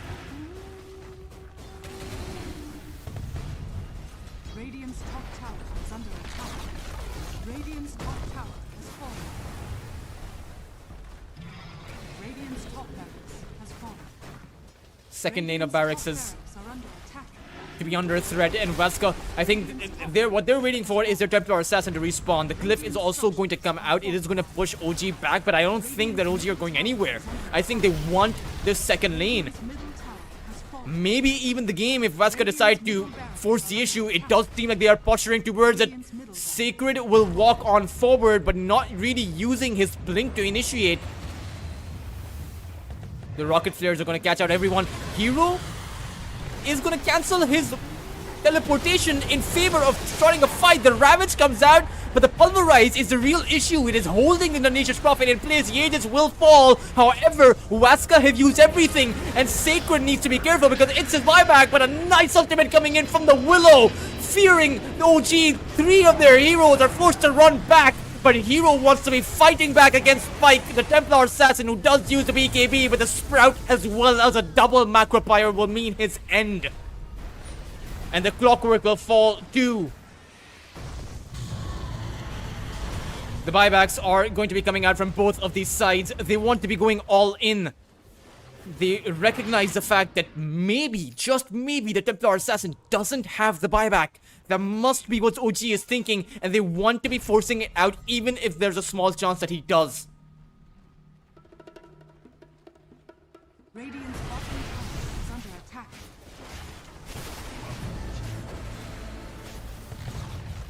Radiant's bottom tower has fallen. Radiant's bottom barracks are Radiant's bottom has fallen. Radiant's bottom barracks has fallen. It's Mega Creeps and Uwaska, who won the laning phase, who made the comeback in this game despite those 2 team fights. And it really seemed like they were going to be able to take it to a game number 3 because they were the ones to take down the 2 barracks from OG. They are now the ones to be faced up with losing this best of 3, getting clean sweep by OG. The tier 4s, they are going to fall, but it seems towards the back line they are going to make one last defense, one last play, one last Ravage, perhaps, as Sacred is going to end up falling. The Pulverite is going to come out on towards Hero, but a disruption keeping the Nature's Prophet alive. He will just be able to use the Satanic and turn things around. OG, they will be able to clean everyone from Waska up and make their way towards the throne. FCR even calls it, he is the big bad wolf. And OG, they have won game number 2, and they have taken this series.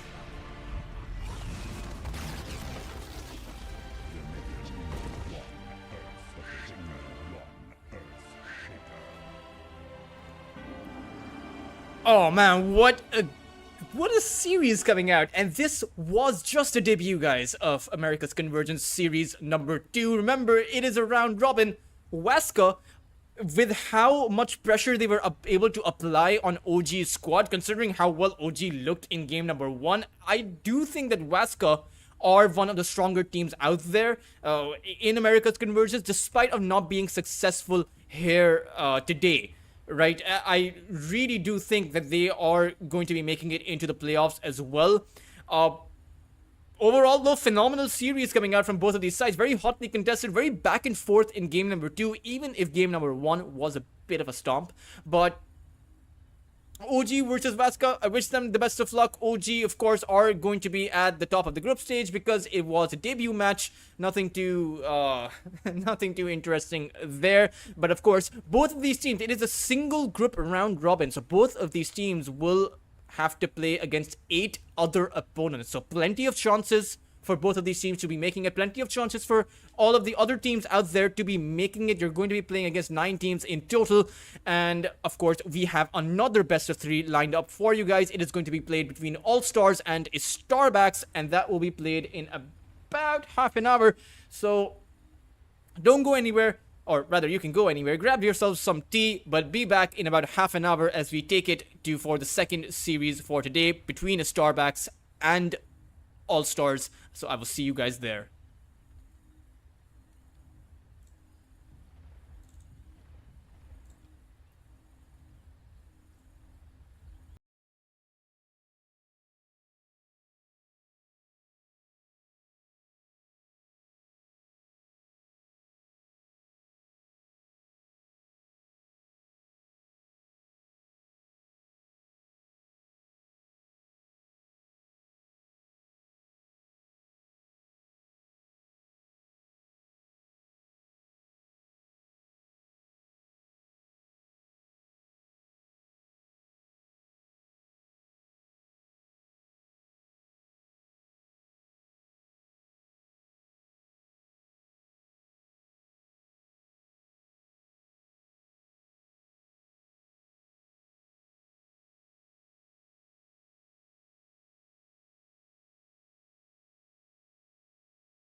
Hey guys, welcome back to the America's Convergence series number 2. We are in the second best of 3 for today. Easterbacks versus the Allstars.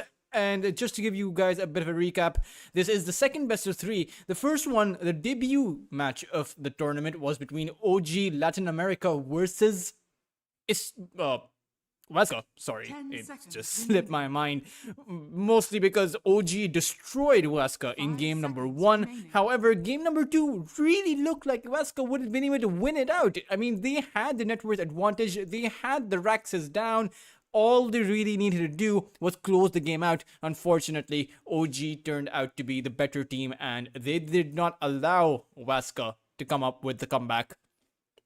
And that was the recap. I mean, that was a pretty clean recap. And if you guys want to check out one of the best Pudge performances that I have seen in quite a while, do make sure to look back towards the WOD for this first day. Take a look at OG's Pudge player, Genic, in game number 1. But right now, the spotlight is on Easterbacks versus Allstars. Both of these sides went pretty far in series number 1.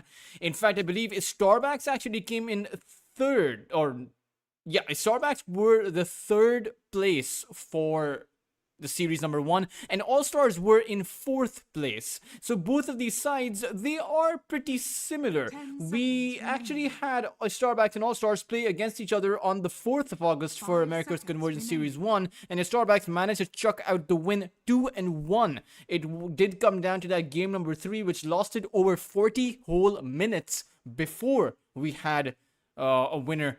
And let's see if this series is going to be the same. Easterbacks come out with the Earthshaker as well as the Pugna, and Allstars come out with the Nature's Prophet, the Silencer, and the Earth Spirit. And I think that Earthshaker and Pugna is a hero that Falcons love to play, right? We see them pick it up nearly every single time. Meanwhile, the Nature's Prophet... Now, this is where things get tricky, right? Because Allstars, whenever they play the Nature's Prophet, they play it so well. It's a flex pick, can go on the mid lane, can go on the top lane. However, one hero that I'm seeing after a really long time, and I mean a really, really long time, is this Earth Spirit. Now, I've seen the spirits being flexed onto unorthodox positions, like the Ember Spirit on the carry position, the Void Spirit on the carry position. We've all seen it. I have not seen this Earth Spirit in a very long time, and I wonder which position this Earth Spirit is going to be played. Ideally, the mid lane. However, if you want to flex it out, you could play the Earth Spirit support as a position 4 role. It's a decent initiator, a decent aura builder, and has that safe potential if you can come up with the Aghanim Scepter. So we may have something like that come about. However, Easterbacks, I mean, they will pick the Lycan up. I think they were looking at the last series, because the Lycan being played by OG FCR was one big bad wolf. Let's see if Easterbacks will be able to replicate that performance. And I really do like the fact that Easterbacks, they are, I think they are playing with much of the same players as before. Yeah, it is Snuffy on the position 1, Alone on the position 2. And obviously Take Care Maya and Angel on the position 3 and support positions. I think Angel is their carry, right? Snuffy is Angel, and then 999 must be Axel. So all in all, Easterbacks, I mean, this is Easterbacks are an organization. Perhaps I think they're one of the older organizations in South American Dota, and they are one of the more consistent ones. I have been taking a look at their recent roster changes. There aren't that many to be found. Allstars, though, it is the theme for the last series was, or I'm talking about the last tournament, right? America's Convergence was the mid laner. right? Where all of the mid laners coming out, Benjamin on the Allstars versus alone on Easterbacks. It is going to come down to the mid lane, I feel like. This entire group stage is going to be a showing of the mid lane, how well you can play on the mid lane. That was the theme for the last tournament. I don't expect things to change because these teams, they have some phenomenal mid players.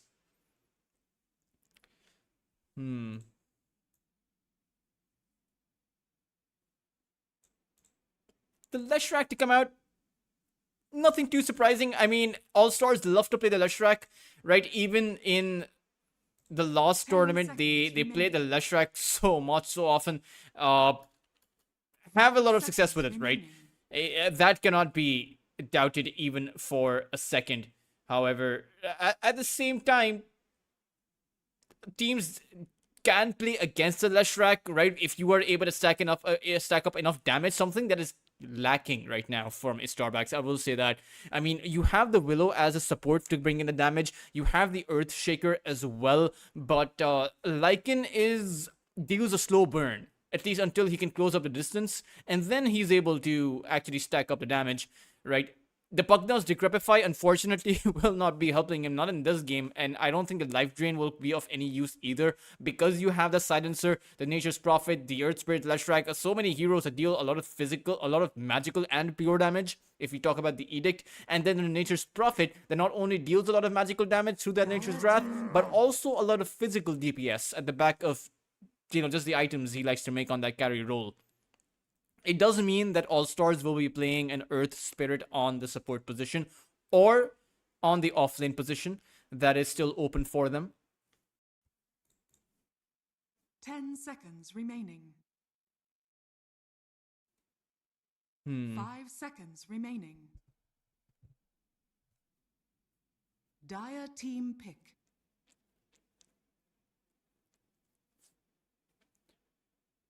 All-Stars look towards getting their last pick, the Van now, the Swen, as well as the Ursa, and Easterbacks are not thinking this is going to be an Earth Spirit position 3, neither do I. In fact, I think that for All-Stars, picking themselves up a beefy, tanky frontliner is going to be the way to go about it. Perhaps you even just pick yourselves up a Tidehunter, in all honesty. Yeah, there we go. There's that Tidehunter that comes out from All-Stars. And Easterbacks, what carry are you going to be going for? Right? Mid-Earthshaker against a Leshrac, not that great, but you have to go for a strong carry right now. And there aren't a lot of options. The Templar Assassin doesn't do well against the Leshrac. The Terrorblade, I mean, I think you kind of have to go for the Terrorblade right now, if I'm being perfectly honest. I mean, they're going to take their sweet time thinking about this, but I don't know if it'll change the circumstance. I think you're going to end up with a TB anyway, but will be surprising if you go for the TA here. Apart from that, I mean, you have the Dragon Knight if you want some additional frontline, perhaps add on enough tankiness that All-Stars can't cut through you, but that's a risky decision because they have so much damage from the other side. So perhaps that long distance hitter, maybe a cheese sniper pick could end up working out. But I mean, against the Nature's Prophet, not all that great.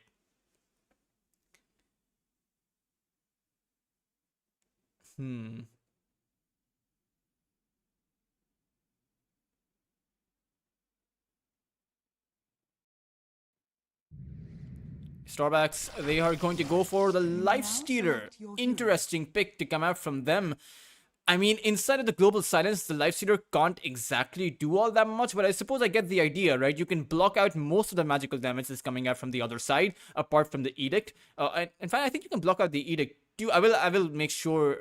I will make sure to gather the information once the game starts, and then you can, at the end of the day, block out that Ravage, right? Once it comes out from the Tidehunter. So Easterbacks pick themselves a very stable carry. I wonder if this Lifestealer, I wonder if Angel will be able to acquire enough damage to actually take Zaza down, or even do anything to the Tidehunter. That in my opinion is going to be the big question. I think at the end of it, it's going to come down to alone on the Earthshaker, right? What he is able to do, how much space he's able to create. But before he's able to do anything, he's going to have to survive against the Leshrac on the mid lane. And that, in my opinion, is the hard part, right? The Leshrac versus Lurchik. I mean, sure, you have the enchant totem, and you can dish out enough damage against the Leshrac, but the Leshrac just does so well. I mean, the Diabolic Edict means that you can't exactly go for the enchant totem strike on the Leshrac. So, man. It's a tough laning phase for Easterbacks, I will say that. Even before this Tidehunter pick came out, it was looking a bit rough. They will have to hold on to the laning phase, and then they will have to find enough farm on this Lifestealer. Not to mention, they will have to make plays with this Earth Shaker, which is going to be difficult. But let's see. Let's not count them out quite just yet. Remember, these are pretty much two very even teams, with two phenomenal mid lane players, two phenomenal carries, and the rest of their teams don't slack around, right? The offlaner, the support players, these are two heavyweights in the South American region. And I will just adjust the logo ever so slightly. There we go. The beautiful America's Convergence series logo is rightly placed now, and we will head on over to game number 1 between Easterbacks and Allstars.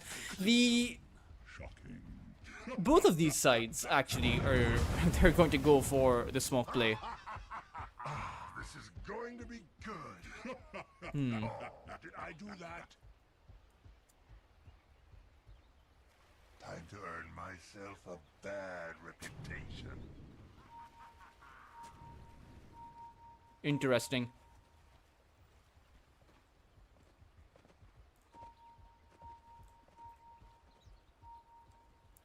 I mean, a smoke play just to have a stare off on the mid lane is interesting, of all things, because you can't exactly push towards the other side. Neither side actually has a great level 1 contest. I mean, I suppose All-Stars are stronger with it because they have the Edict as well as the Earth Spirit, but I think that despite all of this posturing, I think it's going to be 2 and 2 bounty runes for both of these sides.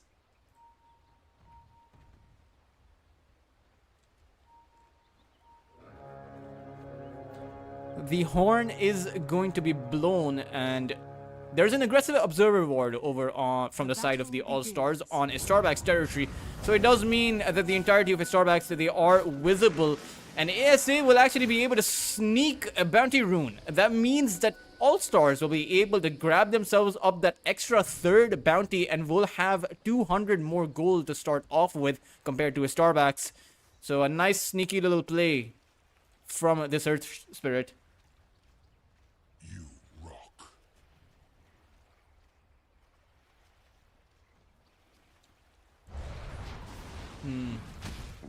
We'll have to see what this double melee combination is going to be able to do. I mean, the Lifestealer is going to be feeling pretty safe about for himself, right? The Rage just means that the Tidehunter and the Earth Spirit can't actually do anything. Meanwhile, the Pugna has the Decrepify, right? So he should be able to keep himself safe. And so the intent of this off lane, which is to play as aggressive as possible, isn't really going to be working out for us All-Stars the way that they want. And 999 may actually find himself a kill here. If ESA isn't careful, he actually went to walk back up! And that means ESA will end up losing his life. 999 will grab himself the easiest first blood he has gotten in his life so far. And that was all he had to do, was throw down a few nether blasts and throw down a few hits, and he was able to grab himself that early start to the game.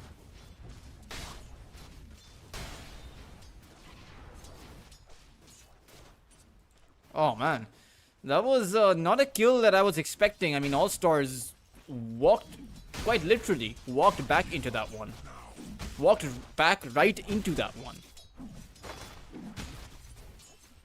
Meanwhile, mid lane, all things considered, the Earth Shaker is doing okay for himself right now. The only question is, will he be able to continue with this momentum, as Benjamin has the Lightning Storm as well as a Split Earth to play with. He hasn't skilled up his Edict, but actually does he want to be going in alone, able to play with the trees there? But it's towards the top lane where all these kills are happening. Zasa is going to fall, but not before he's able to take out the Lycan.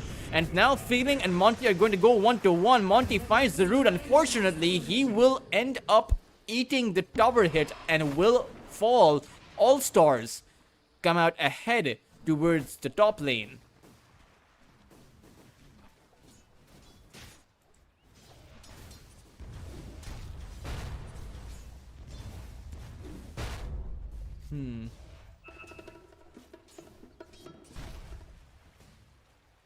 But I think so far for both of these teams, they're going to be pretty happy with this.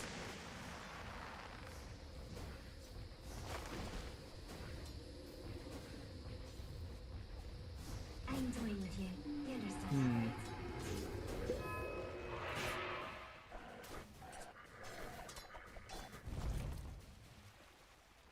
We'll have to see. Denied.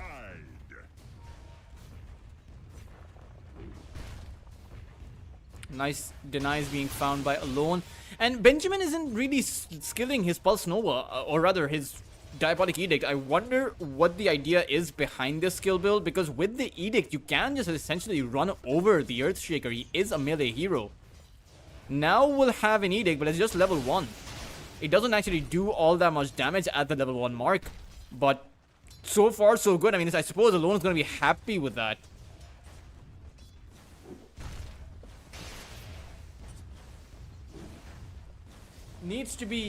Still needs to be a bit careful, of course. He can end up in danger without realizing. 4-minute water rune is going to spawn, and Monty is moving in. Benjamin activates his Edict, and Alone now is in danger. Monty is coming in from the back line, but the Willow will be able to actually find the root if he's careful enough. Benjamin will end up being careful about it, though, as 999 comes in, plants down another ward, which will end up being taken out as soon as it starts. And now they look towards turning it around, on towards 999. Benjamin has another Lightning Storm to play with, but he is falling incredibly low right now. Will try to turn it around, but won't be able to do so. He was abandoned by that Earth Spirit, who decided Benjamin was a lost cause.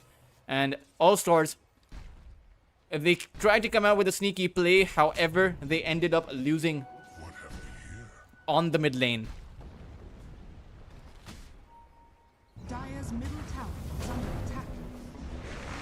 ASA will end up getting rooted down, and Easterbacks may end up also losing out on their Pugna. Zasa comes in with the Nature's Prophet. Unfortunately, a nice Fisher block is found by Alone, and that means that Zasa, he can run, or rather try to run as much as he wants, but he doesn't have a boost of speed, so he doesn't exactly run very fast. One more Enchant Totem will do the trick, but Benjamin comes in. It won't be enough. Monty will still find the kill.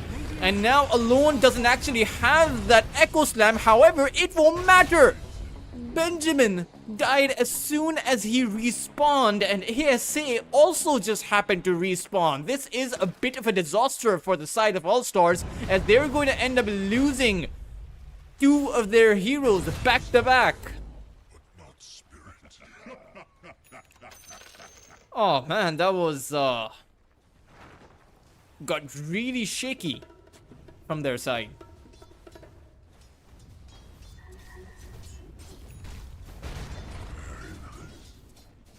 Dire's middle tower is under attack.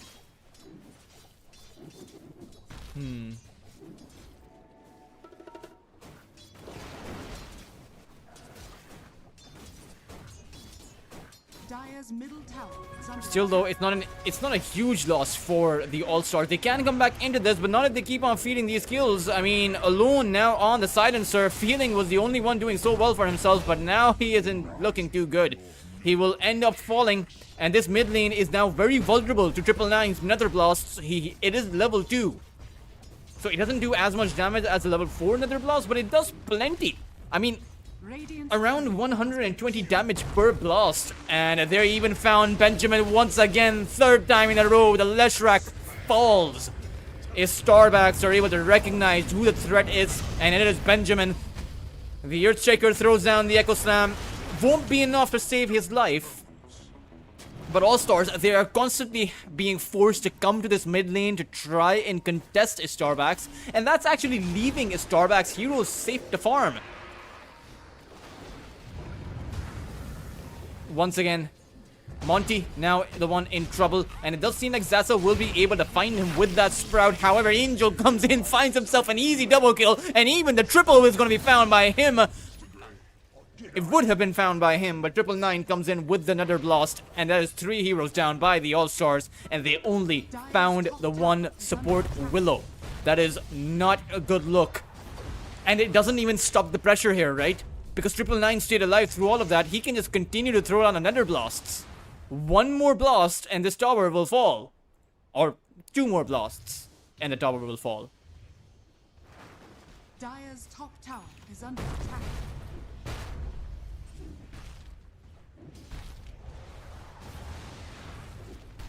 Oh man. The glyph is going to come out, but the question is it going to be doing anything? Dire's middle tower. Despite of all of the posturing, all of the maneuvering that they have done towards the mid lane, it has cost them significantly. I mean, if you take a look at the net worth, right, all 3 of the cores from Easterbacks are at the top of the net worth chart, and it doesn't look like they're going to stop anytime soon. They are wrapping around. They want this Leshrac. You don't have the Echo Slam, so can you actually take Benjamin down? Alone will find another Fissure block. This time around, though, the Edict is activated and the Split Earth does come out. However, Alone is keeping his distance, making sure that Benjamin can't actually pose a threat to him. And he will end up going back.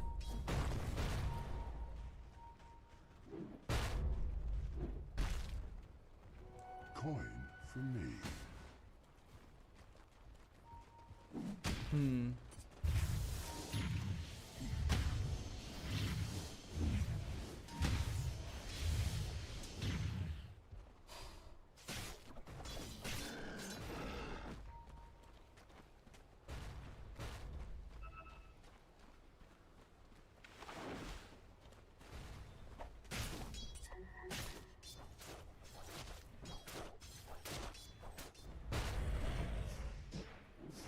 Monty has an urn. The big question is, Alone is very close to his Blink Dagger. Just about 450 gold before he acquires that, and All-Stars are not prepared for this. The Earthshaker, because he has done so well for himself, Alone will have a very early Blink. And once you have that Blink coming up, I mean, look at the difference right now. Benjamin, he's about 1600 gold away from the Blink Dagger. Meanwhile, his rival mid laner has it now, almost. So once you have that Blink, it's go time. Maybe even before that, as you grab yourself up an amplified damage rune and you can make up for the lack of the Blink. They are waiting. The Pugna 999 is going to go towards from the other side. The question is, can Allstars protect these stacks here? Another Fissure block, and it's going to be an easy kill found on Benjamin. The fact that the Lifestealer is here means that Feeling is going to lose his life too. Angel playing a very active Lifestealer as a carry. Alone is going to end up eating a Ravage on the other side, though he may have overextended, and one Sprout from Zasa is going to mean the end of him. But Easterbacks have already come out with the majority of these stacks. They want to turn around and fight. They know there is no Ravage, and maybe Angel will be able to take ASA down, but will decide against it. ASA will barrel roll himself past the Lifestealer, and good for him because he was about to die. And the Lifestealer will just find the TP out. 999 though, the one in trouble. There is a Split Earth available for Benjamin, but he needs to close the distance before he's able to use it. Meanwhile, the Bedlam coming out from the Dark Willow, and now Benjamin's actually going to fall. He walked into that one, and he did not see that coming. 999, this is the most daring Pugna that I have seen, and now Alone is here. He doesn't have the Blink Dagger, but he is walking in towards the Echo Slam, and it's a twofer. He will be able to find both Zasa as well as Feeling, and All-Stars. They are giving up too many kills too early on. It's a 5,000 net worth advantage, and it doesn't seem like Easterbacks are going to slow the pedal anytime soon. keep in mind, while all of this was going on, you have Maya just farming up on the Lycan. Just consistently farming. Maya doesn't care. Because the more space you get, the better you off as a lycanthrope. And now another Bedlam on towards Dusket. It won't be enough to end up cleaning the Tidehunter's life. He is one of the tankiest heroes there, so I'm not too sure what the game plan there was from Monty. But perhaps he was just trying to force another set of movements out. He was successful if that was his intention, because 3 heroes had to come in towards the top lane. Even Benjamin had to walk towards the top side. Tower is under attack.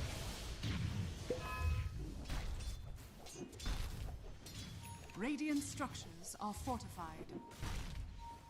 Invisibility. Dire's bottom tower is under attack. Ooh, he hasn't Think Dagger. He's gonna go in on towards Benjamin. The root is gonna be there as well, and Benjamin can't even get off a lightning storm before dying. This is a bit of a disaster for the side of Allstars. Has been killed. Dire's middle tower is under attack.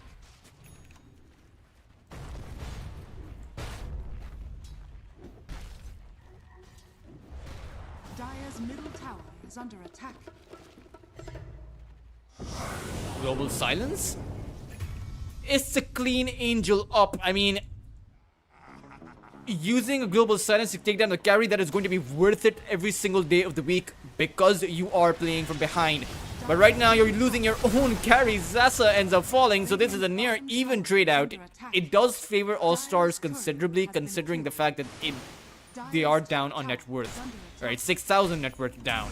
So as many kills as they can get, even if they are even trades, even position trades, it will favor them, and they will even be able to find Monty on the Willow, who is trying to get away, but 999 ends up falling, overextending his life as well. This is a bit of a mistake coming out, a bit of quite a few sets of mistakes coming out from Easterbacks, but they wanted to bait the ASA in. They found the bait, but Zasa, he'll be able to take down the Earthshaker. Monty won't be able to survive either. All that for just one support is not going to be worth it. Oh, the Lifestealer Angel, he's coming in, actually was able to dodge the Split Earth as well, and one Infest Bomb. He will be able to clean Zasa up and now turn his attention on towards Benjamin. He is inside of his rage. A few more hits should do the trick, and Benjamin will end up falling. He is able to activate his Pulse Nova, and Lifestealer Angel can't actually come out with the kill.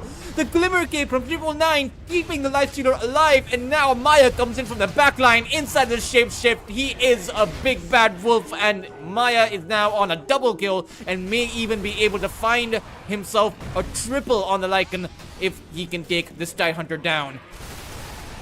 It is going to be quite a bit of a chase though, as the Tidehunter is quite tanky as a hero, but eventually with enough stuns, with enough rules, they can find him as well as Angel.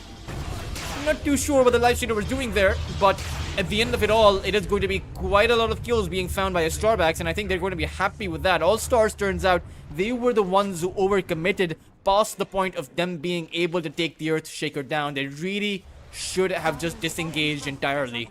They didn't have the ultimates, they didn't have the Ravage, they didn't have the Nature's Wrath or the Global Silence to play with. And you need your ultimates up if you want to play at your strongest.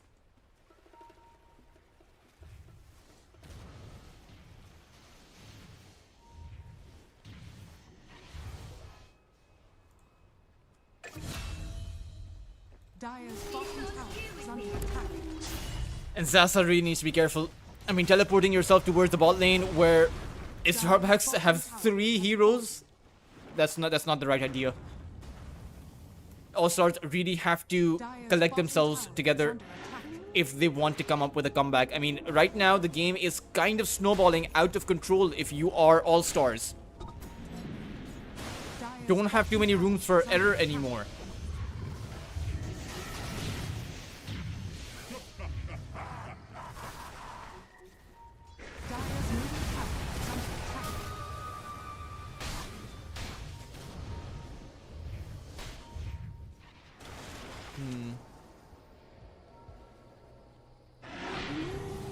Shapeshift from Maya.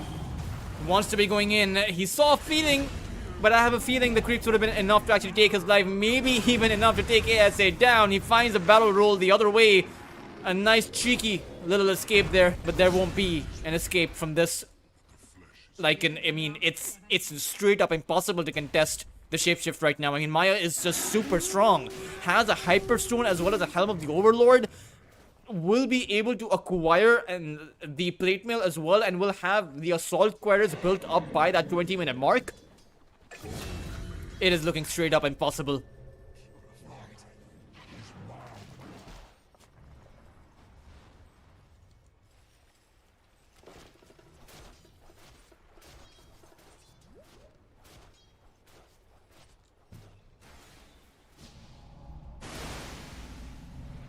Dire's middle tower is under attack.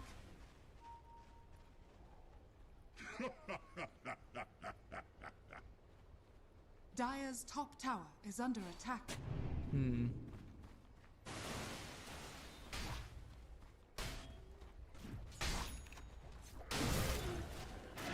Tidehunter doesn't have the Vladimirs. I mean, the Bedlam does do enough damage to potentially take out a Tidehunter. One more hit should do the trick. Blessed Kid, even if he throws out the Ravage in a sheer moment of desperation, it's not going to be enough. Easterbacks are not going to fall back or even second guess themselves when they want to go in. They are that far ahead.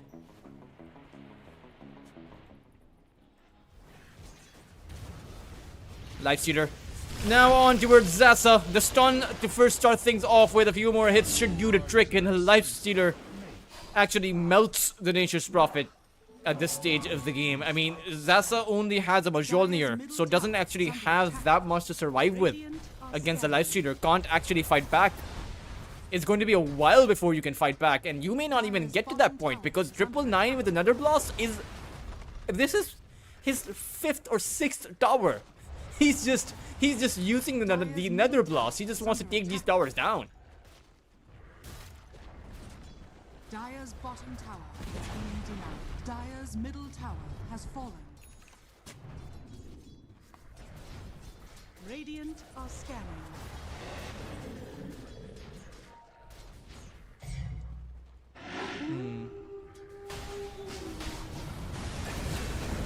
Zasa falls towards the corner of the map to a solo Dark Willow as he tried to get that Shrine of Wisdom sneak in, but just ended up getting punished for it.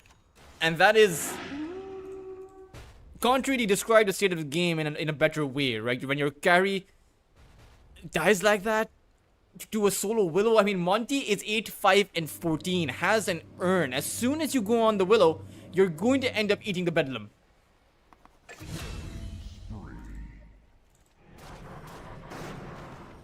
Angel able to take feeling down.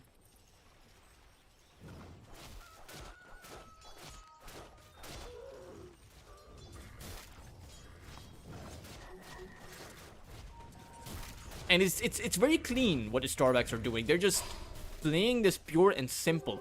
Run at Allstars with your heroes because you are so far ahead, and you'll be able to come out with these kills. I mean, Blessed Kid, with all of this posturing, is not going to help, as Monty is able to find kills and read Allstars like a book. Like a book written for 5th graders. Except you're doing a PhD. So it's not a hard book.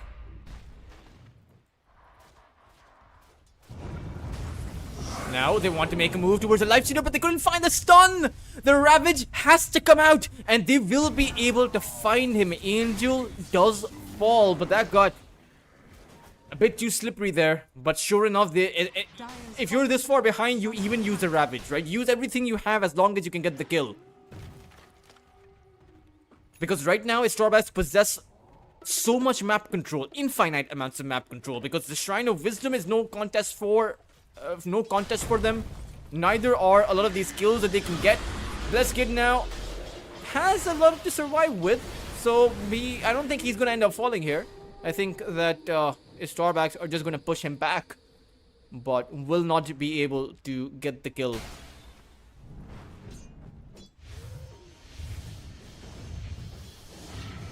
A Blink Dagger now built up by Benjamin. And this is the big item that he has been waiting for. He had to go back to the Kaya because he wanted that additional spammability. Maybe even... Yeah, so he doesn't get the cost time animation, cost speed animation. So it's just the spammability of his spells that he gets from the Kaya. Maybe a bit of spell amplification too. I wonder if that will be enough against the Aegis though, as they did go by uncontested. Easterbacks, they will just... Alone is just charging forward. Doesn't have a worry in the world.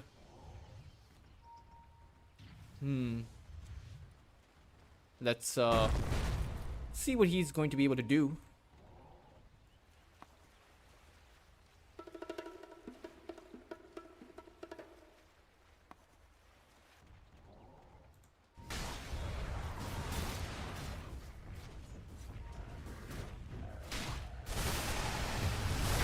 Ooh, Monty this time around trying to get a cheeky kill ended up falling because he was squished between 3 heroes. However, it's the mid lane for Allstars that is taking a hit, and they really need to bring their heroes back if they want to defend this. Because right now there is nothing suggestive of the fact that they are trying to defend. You have the teleports at the ready, and now Benjamin is going to come in. Radiant's top tower is under The question is it too late? Because your tower has already fallen. You've used your glyph, and your mid barracks is very vulnerable. Angel has a rage to play with, so he can just pop the rage if he gets in trouble. And sure enough, he'll be able to find the escape fallen. and just walk on out. Crawl on out. Bottom tower is under attack. Oh, Alone found a double stun, as that means Maya will go in. He will force the Earth Spirit out. However, it's Zasa who's going to end up being in trouble, and this Nature's Prophet is going to fall so quick. All-Stars have lost 2 of their heroes, and the Fisher spots out Benjamin. 1 hit is going to do the trick, and Benjamin calls it GG. 23 minutes in, as All-Stars had nothing more to offer against Easterbacks, who just dominated through the laning phase. I mean, it was, dare I say it, an even bigger domination than OG versus Wesker in the previous series. I mean, at least Wesker tried. At this time around, Easterbacks, they just destroyed All-Stars. They played them so well. Oh man, but a theme of the previous tournament was comebacks, right? When teams lose this hard, it's they somehow are able to collect themselves together and come back a lot stronger for game number 2. So let's see whether or not All-Stars can continue that theme, continue that storyline, as they will now be faced up with losing their series, getting clean sweep potentially, if they aren't able to mount up a comeback. Of course, they do have the players, they do have the skill to mount up the comeback and take it to a game number 3. We will find out if that happens for All-Stars, or if Easterbacks are going to continue their domination right after a short break, as we will be just taking a 5 minutes of a break before we head on to game number 2. Don't go anywhere, guys, and stay tuned.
Hey guys, welcome back to the last series for today of All-Stars versus Easterbacks at America's Convergence series number 2. As Easterbacks, they played it pretty 10 fast, they seconds played it pretty remaining. strong, I will say that, and they will pick the Earthshaker up for the 5 second seconds time. remaining. And they will actually leave the Leshrac open for All-Stars. The Leshrac and the Puck are two of Benjamin's deadliest heroes, but it didn't help All-Stars last game, and I think Easterbacks are openly challenging All-Stars to bring in their best picks. Meanwhile, All-Stars picked themselves up to Tusk, a hero that we've seen very clutch saves coming out from Radiant team a lot of Tusk players Dire in team the last tournament, the last iteration of this circuit. As All-Stars pick themselves up a gyrocopter. Interesting. I wonder if they're revealing their carry this early on, or if this is going to be a support gyrocopter. Now, a position 5 gyro does nothing, right? Which is why I 10 think this is going to seconds be a remaining. carry gyro. But Starbacks, they can 5 seconds play against this. remaining. Honestly, they can look towards picking themselves up a Templar Assassin, maybe even a Terrorblade. So maybe even a Swen. A lot of options to actually take down the gyro with. Let's see which one they will be going Dire for. team pick. Ooh, they pick up the Dazzle. Interesting. We saw the Dazzle coming out from OG. FBC was playing that one. And...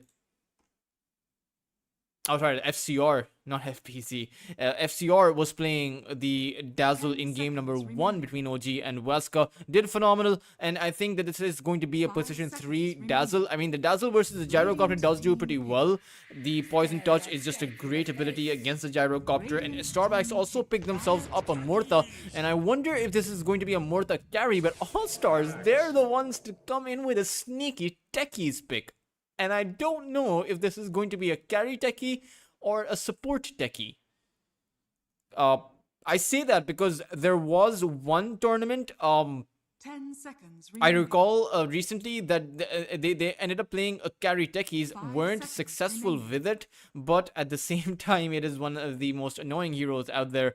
Less so now that the minds have changed, but I think the reputation for techies as a hero is forever going to be the same as the most annoying hero to play against. But All-Stars pick themselves up the axe, so this is in fact theoretically a great combination, right? The techies charge, the blast off, coupled up with the Berserker's Call and the Gyrocopter call down, the amount of AoE that's coming in from All-Stars is absurd. And I'm not too sure if Starbacks are going to be able to survive against that, particularly if they're looking to play a version of a carry Mortha, which I don't think is going to be the case, because Dire the team back. wheel can very well be pierced by the axe, and yeah, sure enough, they're going to go for the Life Stealer, which means this is going to be a Mortha and a Mortha on a support position, a Dazzle on the position 3, and an Earthshaker Radiant as team I believe the mid lane. Starbacks will ban out the Sniper, and now All-Stars have to look towards banning out some supports from Starbacks. Ideally, I mean, just ban out the... maybe just ban out the Disruptor. Or maybe even ban out the 10 Marcy. seconds remaining. Right? The Marcy repositioning against the Axe, very strong. The Disruptor glimpse against the Axe is also kind of strong. Not to mention, you can also throw down the Static Storm wherever the Axe blinks in. So even though he can get off the Berserker's Call, he can't finish it off with the Culling Blade because he is going to be silenced. But All-Stars, they are predicting 10 this is going to be a seconds Dazzle on the support position rather than a Dazzle on the offlane 5 role. I seconds wonder remaining. if they are reading Starbacks correctly, because I am guessing that this is Dazzle, or I am expecting that this is going to be a Dazzle on the offlane.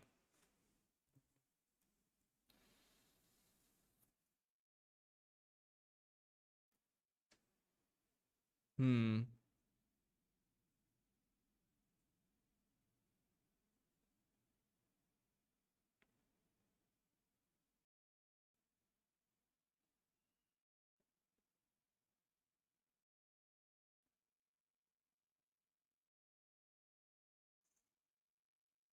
Dire team ban. No, they are doubling down on their prediction.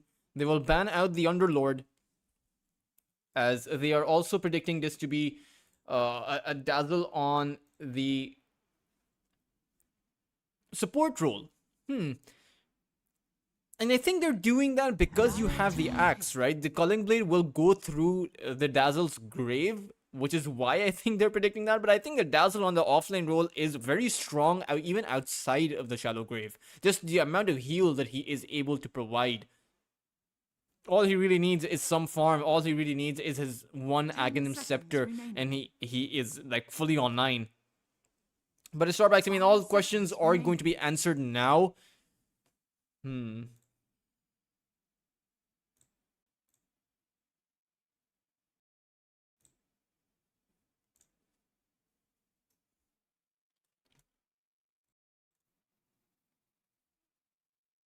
Let's see what they are going to be going for.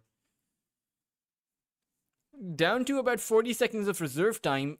It's still plenty to think about, but they're done thinking. It is going to be a Bristleback that comes out, and it is in fact going to be a correct read by Allstars. It is going to be a Dazzle on the support role and a Bristleback on the offlane role. Meanwhile, Earthshaker will be going mid. I wonder, Allstars, are they going to be playing this Gyrocopter as a carry? Surely seems like it, because there is no other mid laner out there. From the rest of their lineups, they're going to be looking to pick up a mid. But I wonder who that's going to be.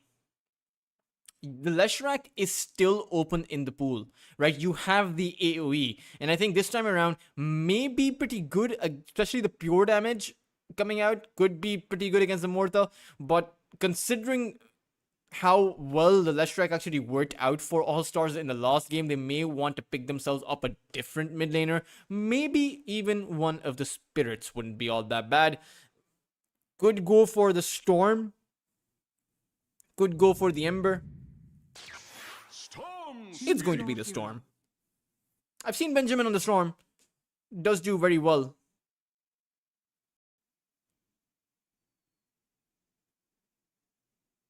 Ooh, that is a great... the cosmetic on the Axe's axe. Right? That looks fancy.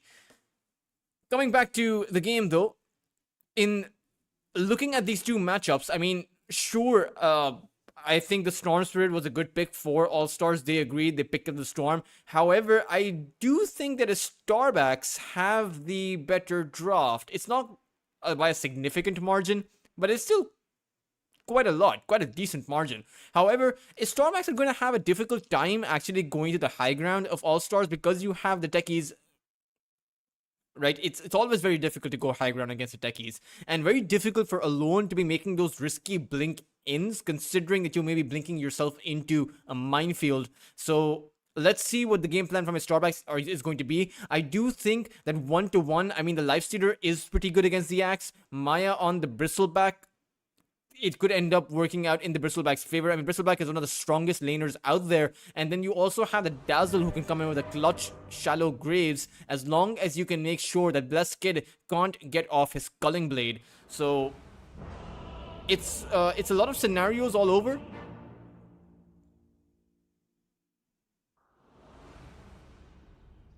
But let's see.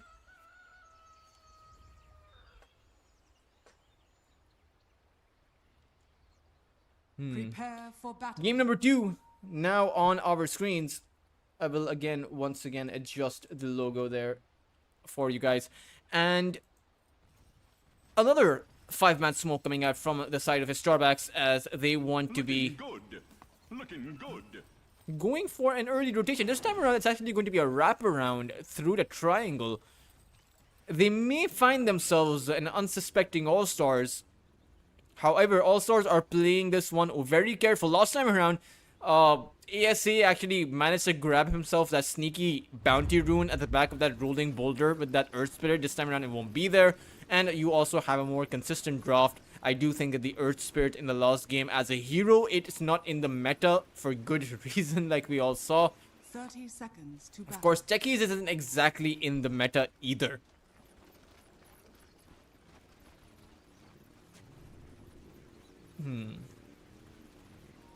15% max HP as bonus damage.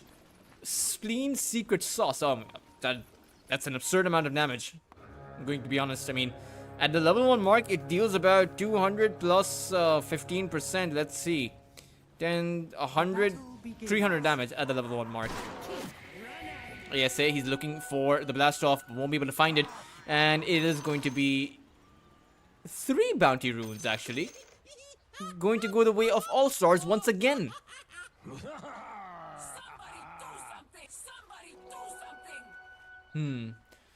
So far, so good. I mean, Allstars managed to grab themselves up that 3rd bounty rune in game number 1.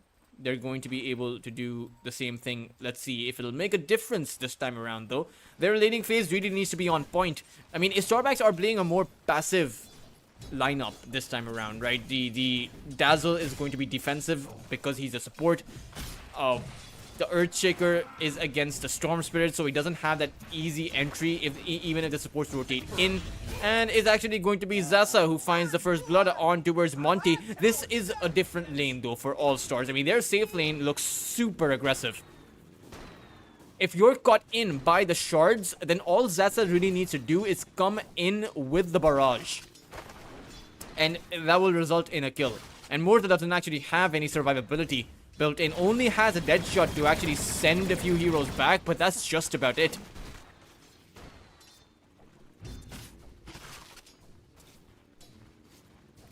And not to mention, the tag team is one of the best abilities to actually take down a tanky hero like the Bristleback. So let's see if those things will come true.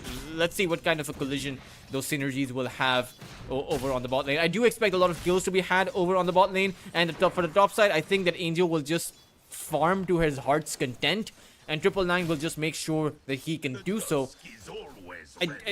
Despite this aggressive off lane for Allstars, I mean, you have the blast off. You also have an axe. So it's a lane that's designed to be very aggressive. However, I don't think against the shallow grave, you're going to be able to dish out much of that aggression.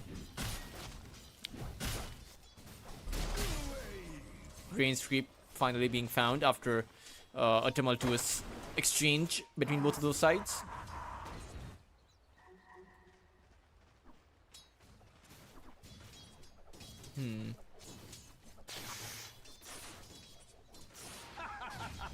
Denied.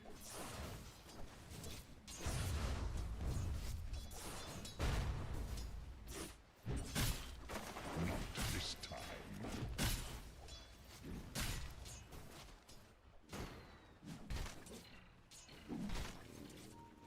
Towards the mid side alone, he might end up eating that blast off. ASA is holding it, but sure enough, it will be there as soon as there's a bit of distance.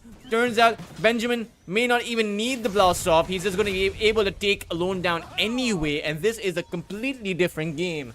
Or at least a completely different start to the second game than what happened in the previous one. As the Easterbacks won't have that early snowball against Allstars anymore. And once again, there's the shards keeping Monty at bay. And Zasa's gonna come in with the barrages. However, this time around, Zasa is taking a lot of hits. And one more Quill Spray will do the trick from Maya. He'll be able to find the Gyrocopter as well as feeling a double kill for the Bristleback. And Easterbacks come back into this game swinging.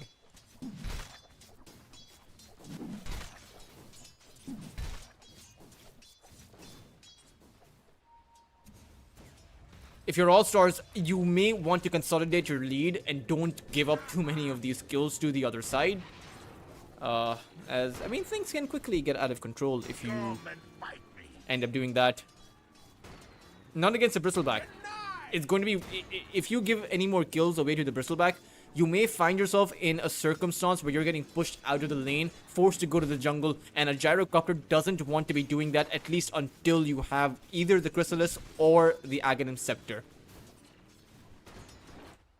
Then you can go to jungle as much as you want. Ooh, Alone finds a nice Fisher block as well as the glyph to come out, making sure that Benjamin can't grab himself those creeps, and it's a double wave. Ooh.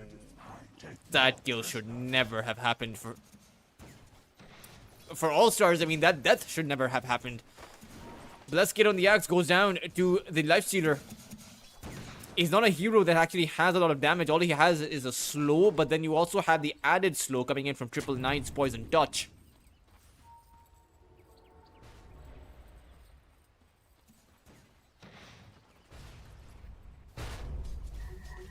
Ooh, no, Benjamin. He was playing with fire, playing with earth rather, and he will fall. I think he got a bit too overconfident with his position there, trying to find the juke aways against Alone, but he didn't expect the Dazzle to just walk on over. Monty came in there for good measure as well.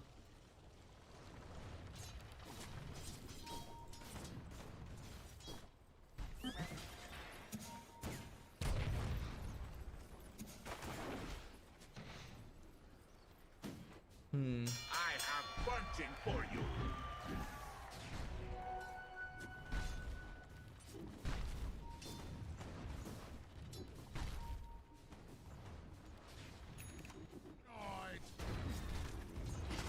Denied. This is looking a bit tricky.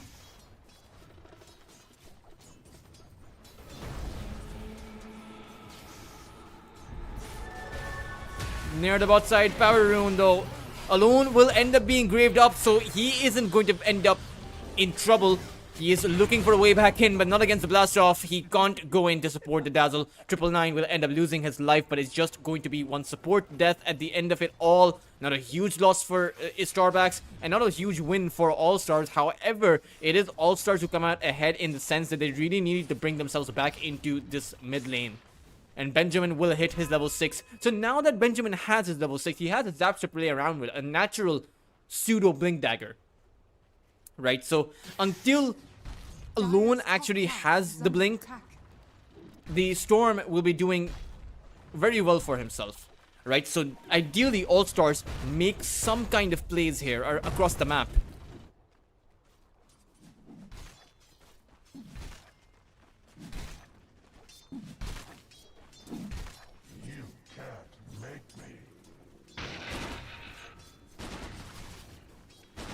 Maya, I think that's his Vanguard coming in, or maybe his Power Treads.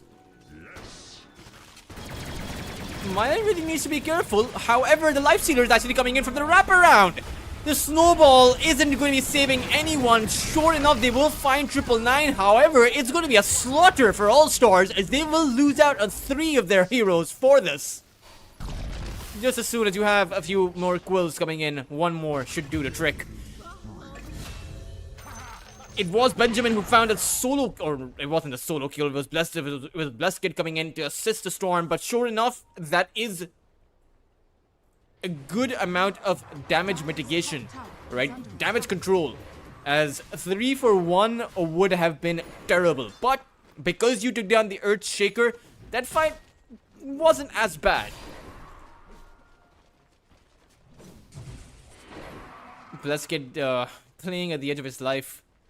Won't be able to get all of these stacks. However, he will still be able to farm them up once he comes back. Regeneration. Turns out it's ASA who he saw the stacks available and he managed to grab them. Meanwhile, Benjamin goes for a zap in on towards Alone. However, the calling is going to end up silencing the Storm, and he's going to have to end up falling back, leaving feeling defend for himself. Unfortunately, the Walrus can't fend.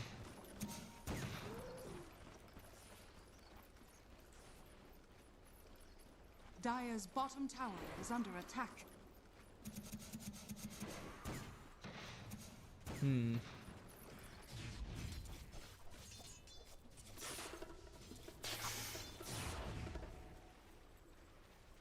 Alone now, almost with the Blink Dagger.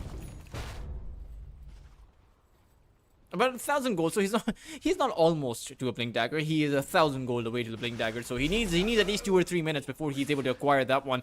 Meanwhile, I think the Storm is going to be heading for a Witchblade or maybe an Orchid, depending on how he wants to run this. The Orchid could potentially be better because you're dealing against the Shadow Grave, right? You want to be able to make sure that the grave doesn't come out, because the later it goes, the more HP you have to hold off the grave. So you can wait with the Grave the longer this game goes.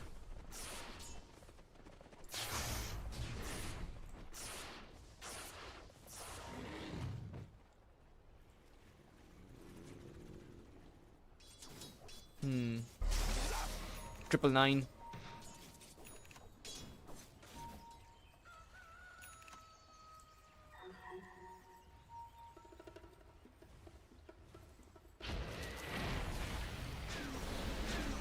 I hear a call down coming out. It's towards the Mortha. And Monty is gonna end up falling. Easterbacks, certainly, if there's a heat map available for this series between All-Stars and Easterbacks, the mid lane is going to be the majority of all of the kills here.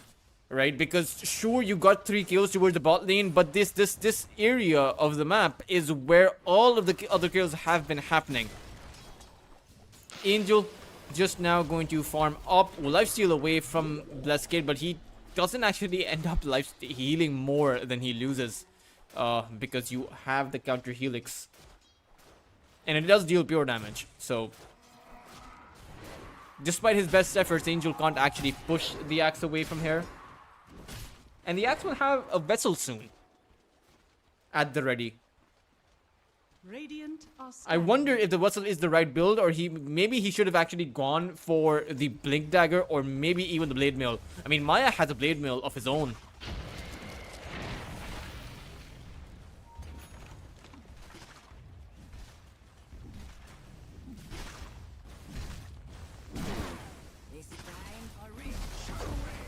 Now towards the tier 1 tower. The teleports are coming in, and Monty is able to spot out the teleports. Maya has blade mail, so I wonder what the plan here from All-Stars is going to be. Are they going to run at them? No, Storm Spirit's going to zap in, but the calling instantly comes out. He can't go for the zap inside, and Nautilus Projection Shallow Grave is going to come out, and it will mean that the Morta stays alive throughout all of that. And now the Storm Spirit zaps forward, but can't end up cleaning the kill. He does find Monty, and at the back line, it is the Bristleback holding everyone at bay. However, as soon as he loses a few of his HP, Blesskid is going to go in with the culling. He was able to find him.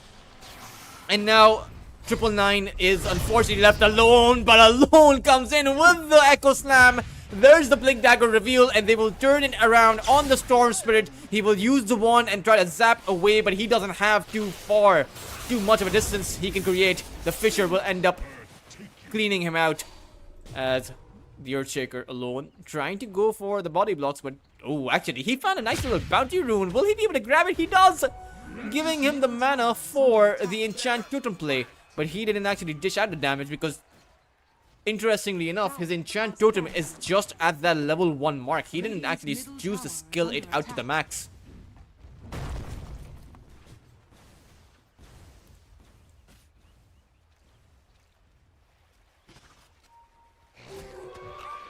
A 4,000 net worth advantage. Oh no. This is so many stacks. Maya may be able to clean up all of them.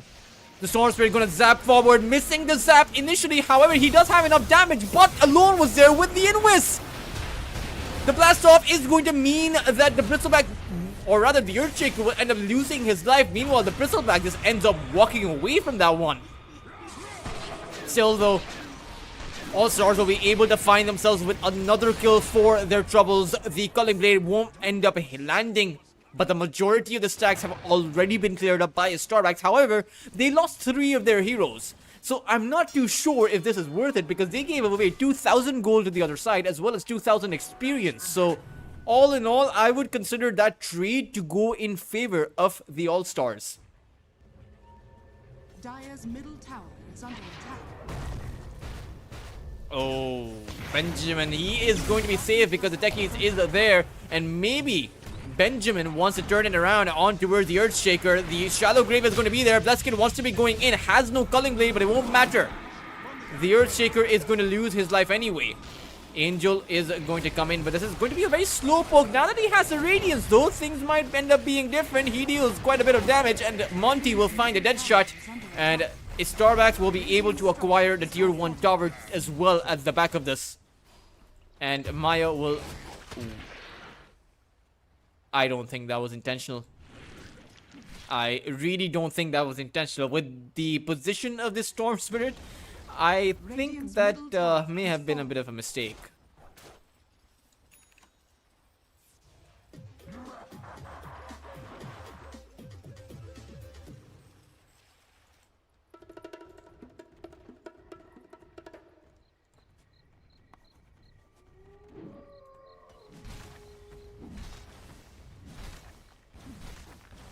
Radiant's top tower is under attack.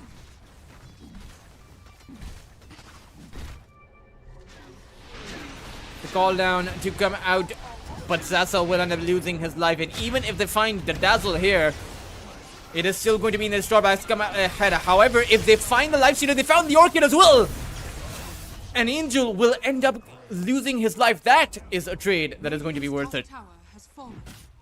I mean, 1400 gold at the end of it all, right?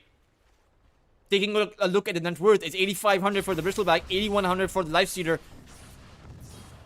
And the more you kill the Lifestealer, the more net worth you gain, because there is a net worth disparity at the end of it all. However, there are skills happening across the board as the Easterbacks manage to take down Feeling.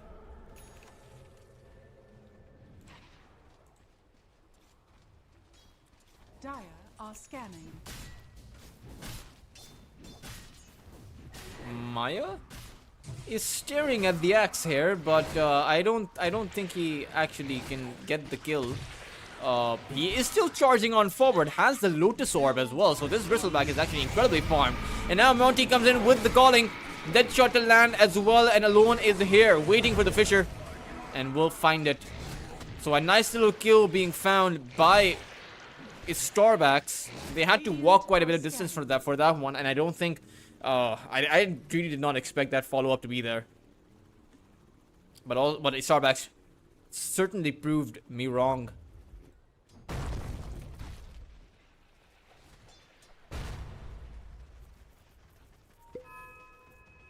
Where's my pension? Dire are scanning. Radiant's middle tower is under attack.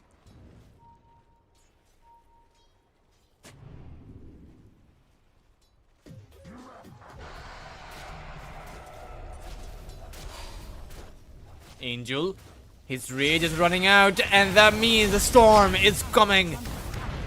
He will lose his life very quickly, as it's a lot of gold he gives away every single time he dies. 811 and around 1400 experience. That's an entire hero level at this stage that he loses. Ooh, Monty actually spotted out the real Storm Spirit by that dead shot. Alone is going to blink away though. I think they want the real target. I think they want Zaza down, who is farming up on that gyrocopter pretty fast.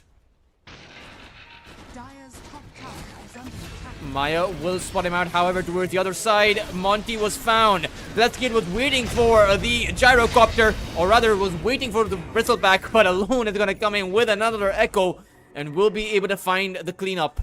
It is a 2 for 2 so far across the board.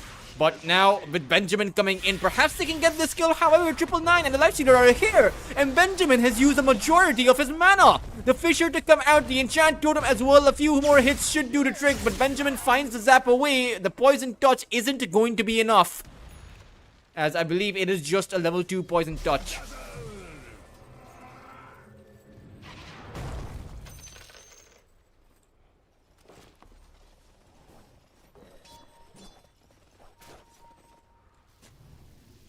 Monty, man. He's gonna walk into his death. The Berserker's Call is going to come out. However, he got off his ultimate, so he may be saved just for now. Maybe even able to get the kill here. Unfortunately, the gyrocopter is gonna come in. The homing missile is gonna stun Monty up, and I think it's gonna be an easy kill being found by Zaza. Maya still wants to be plunging himself forward at the back of Angel, who is on the front line against Zaza. This is going to be a dead gyro. So far, it is a bloodbath over on this triangle. They have these two aggressive observer wards, so Easterbacks are able to actually spot out heroes as they are exiting their base. Benjamin finds the zap out. Radiant's top tower is under attack.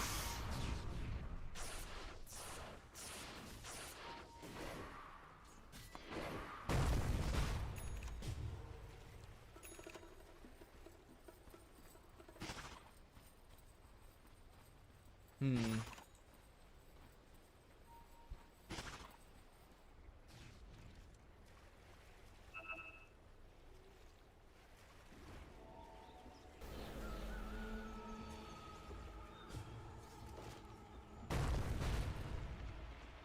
it's a Tormentor that's going to end up getting cleaned up by Easterbacks. That's going to mean their lead plunges to about 7,000 net worth. As it was Monty. He has the upgraded Pierce the Whale available. And I think it has 2 charges. So that's about 4% spell amplification. Dire are scanning.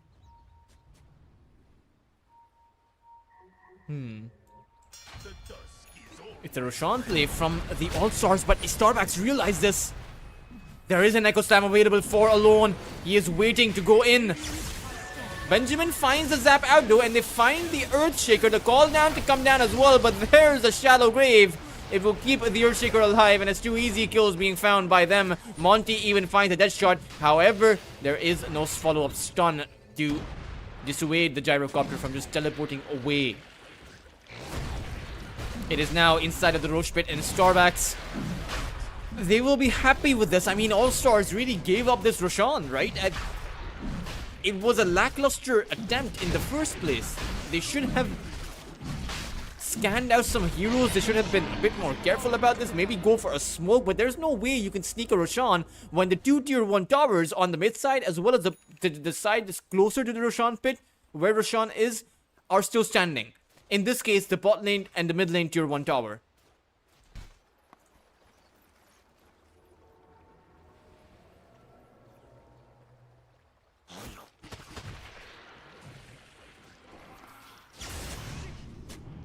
Dire's top tower is under attack. Radiant's bottom tower is under attack. Yeah, see. Dire's top tower is under attack. Can't do anything about this tower being besieged. I think it's going to fall. There are too many heroes from Easterbacks in the vicinity. And it means that Steckies can't actually do much. Unless they bring in more heroes. But even then, it's a very risky decision to defend. Radiant's bottom It will be a tower is trade under as attack. they will, as Allstars will be able to find a tier 1 tower towards the top side. But again, at tier 1 for a tier 2, Easterbacks get the better of that trade, and now on about a 9,000 net worth advantage. Radiant's middle tower is under The attack. lead is kind of snowballing out of control. I mean, Allstars have a great high ground defense though. Radiant's bottom tower Does is under Easterbacks want to attack. go towards the high ground now? Dire's top This tower early is under on? attack. I wonder if this is the right idea. So far, there hasn't been any defense coming in. I mean, Maya and Angel are here on the front line. Are fortified. And Angel has the heals coming in from 999 Dire's top to keep tower himself is under alive. attack. Or rather, to keep himself healthy. But no, sure enough, they want the high ground. I mean, there's an Aegis on an Angel. So maybe they can take the high ground. However, a Berserker's Call and a Call Down, I mean, you couple up all of the spells coming in from Allstars, and they can defend. Radiant's They bottom only get tower one is shot under at this, attack. though. Because if you lose your barracks at 23 minutes, then it might just be a position where you can't recover from. Radiant's bottom tower has fallen. Radiant's bottom barracks are under attack. Dire's top tower is under attack.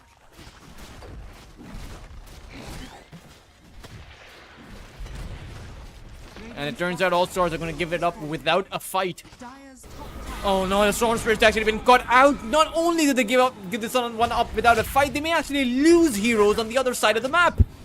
Feeling may end up falling as the response is coming in from Easterbacks, or rather it's the initiative that's coming in from Easterbacks. He will be able to get Feeling. Alone is unstoppable, and you can see how confident he feels because he's actually created the Boots of Travel over any other item. Radiant's middle tower is under attack. And now it's on the second lane of barracks. And the problem with giving up a lane of racks uncontested is the fact that Angel still has an entire Aegis for a full minute and a half, which means that they will head on over towards your mid side, and you have to defend this. Radiant's middle There is tower no other way under around it. is under attack. The gyrocopter has the BKB. Benjamin has the Orca to play with, but Alone actually found the Blessed Kid over on the other side of the map. You don't have your Berserker's Call! And the Axe does have the buyback, but he needs to be using it. Middle tower is under attack. They want to be going for the wraparound. Radiant's Again, middle tower without the buybacks on your side, 4 of your heroes don't have it. You only get one shot at this. Oh no, the Dazzle was able to get the Grave off! The Gyrocopter activates the BKB, the Blessed Kid comes in with the buyback and the Berserker's Call. However, Easterbacks are still holding strong. They find the root on the Storm and they find the Storm himself. The Fisher to come out. And Benjamin calls it. He recognizes the state of the game as it is. There is nothing to be found. GG is called and Easterbacks take the series 2-0 against Allstars.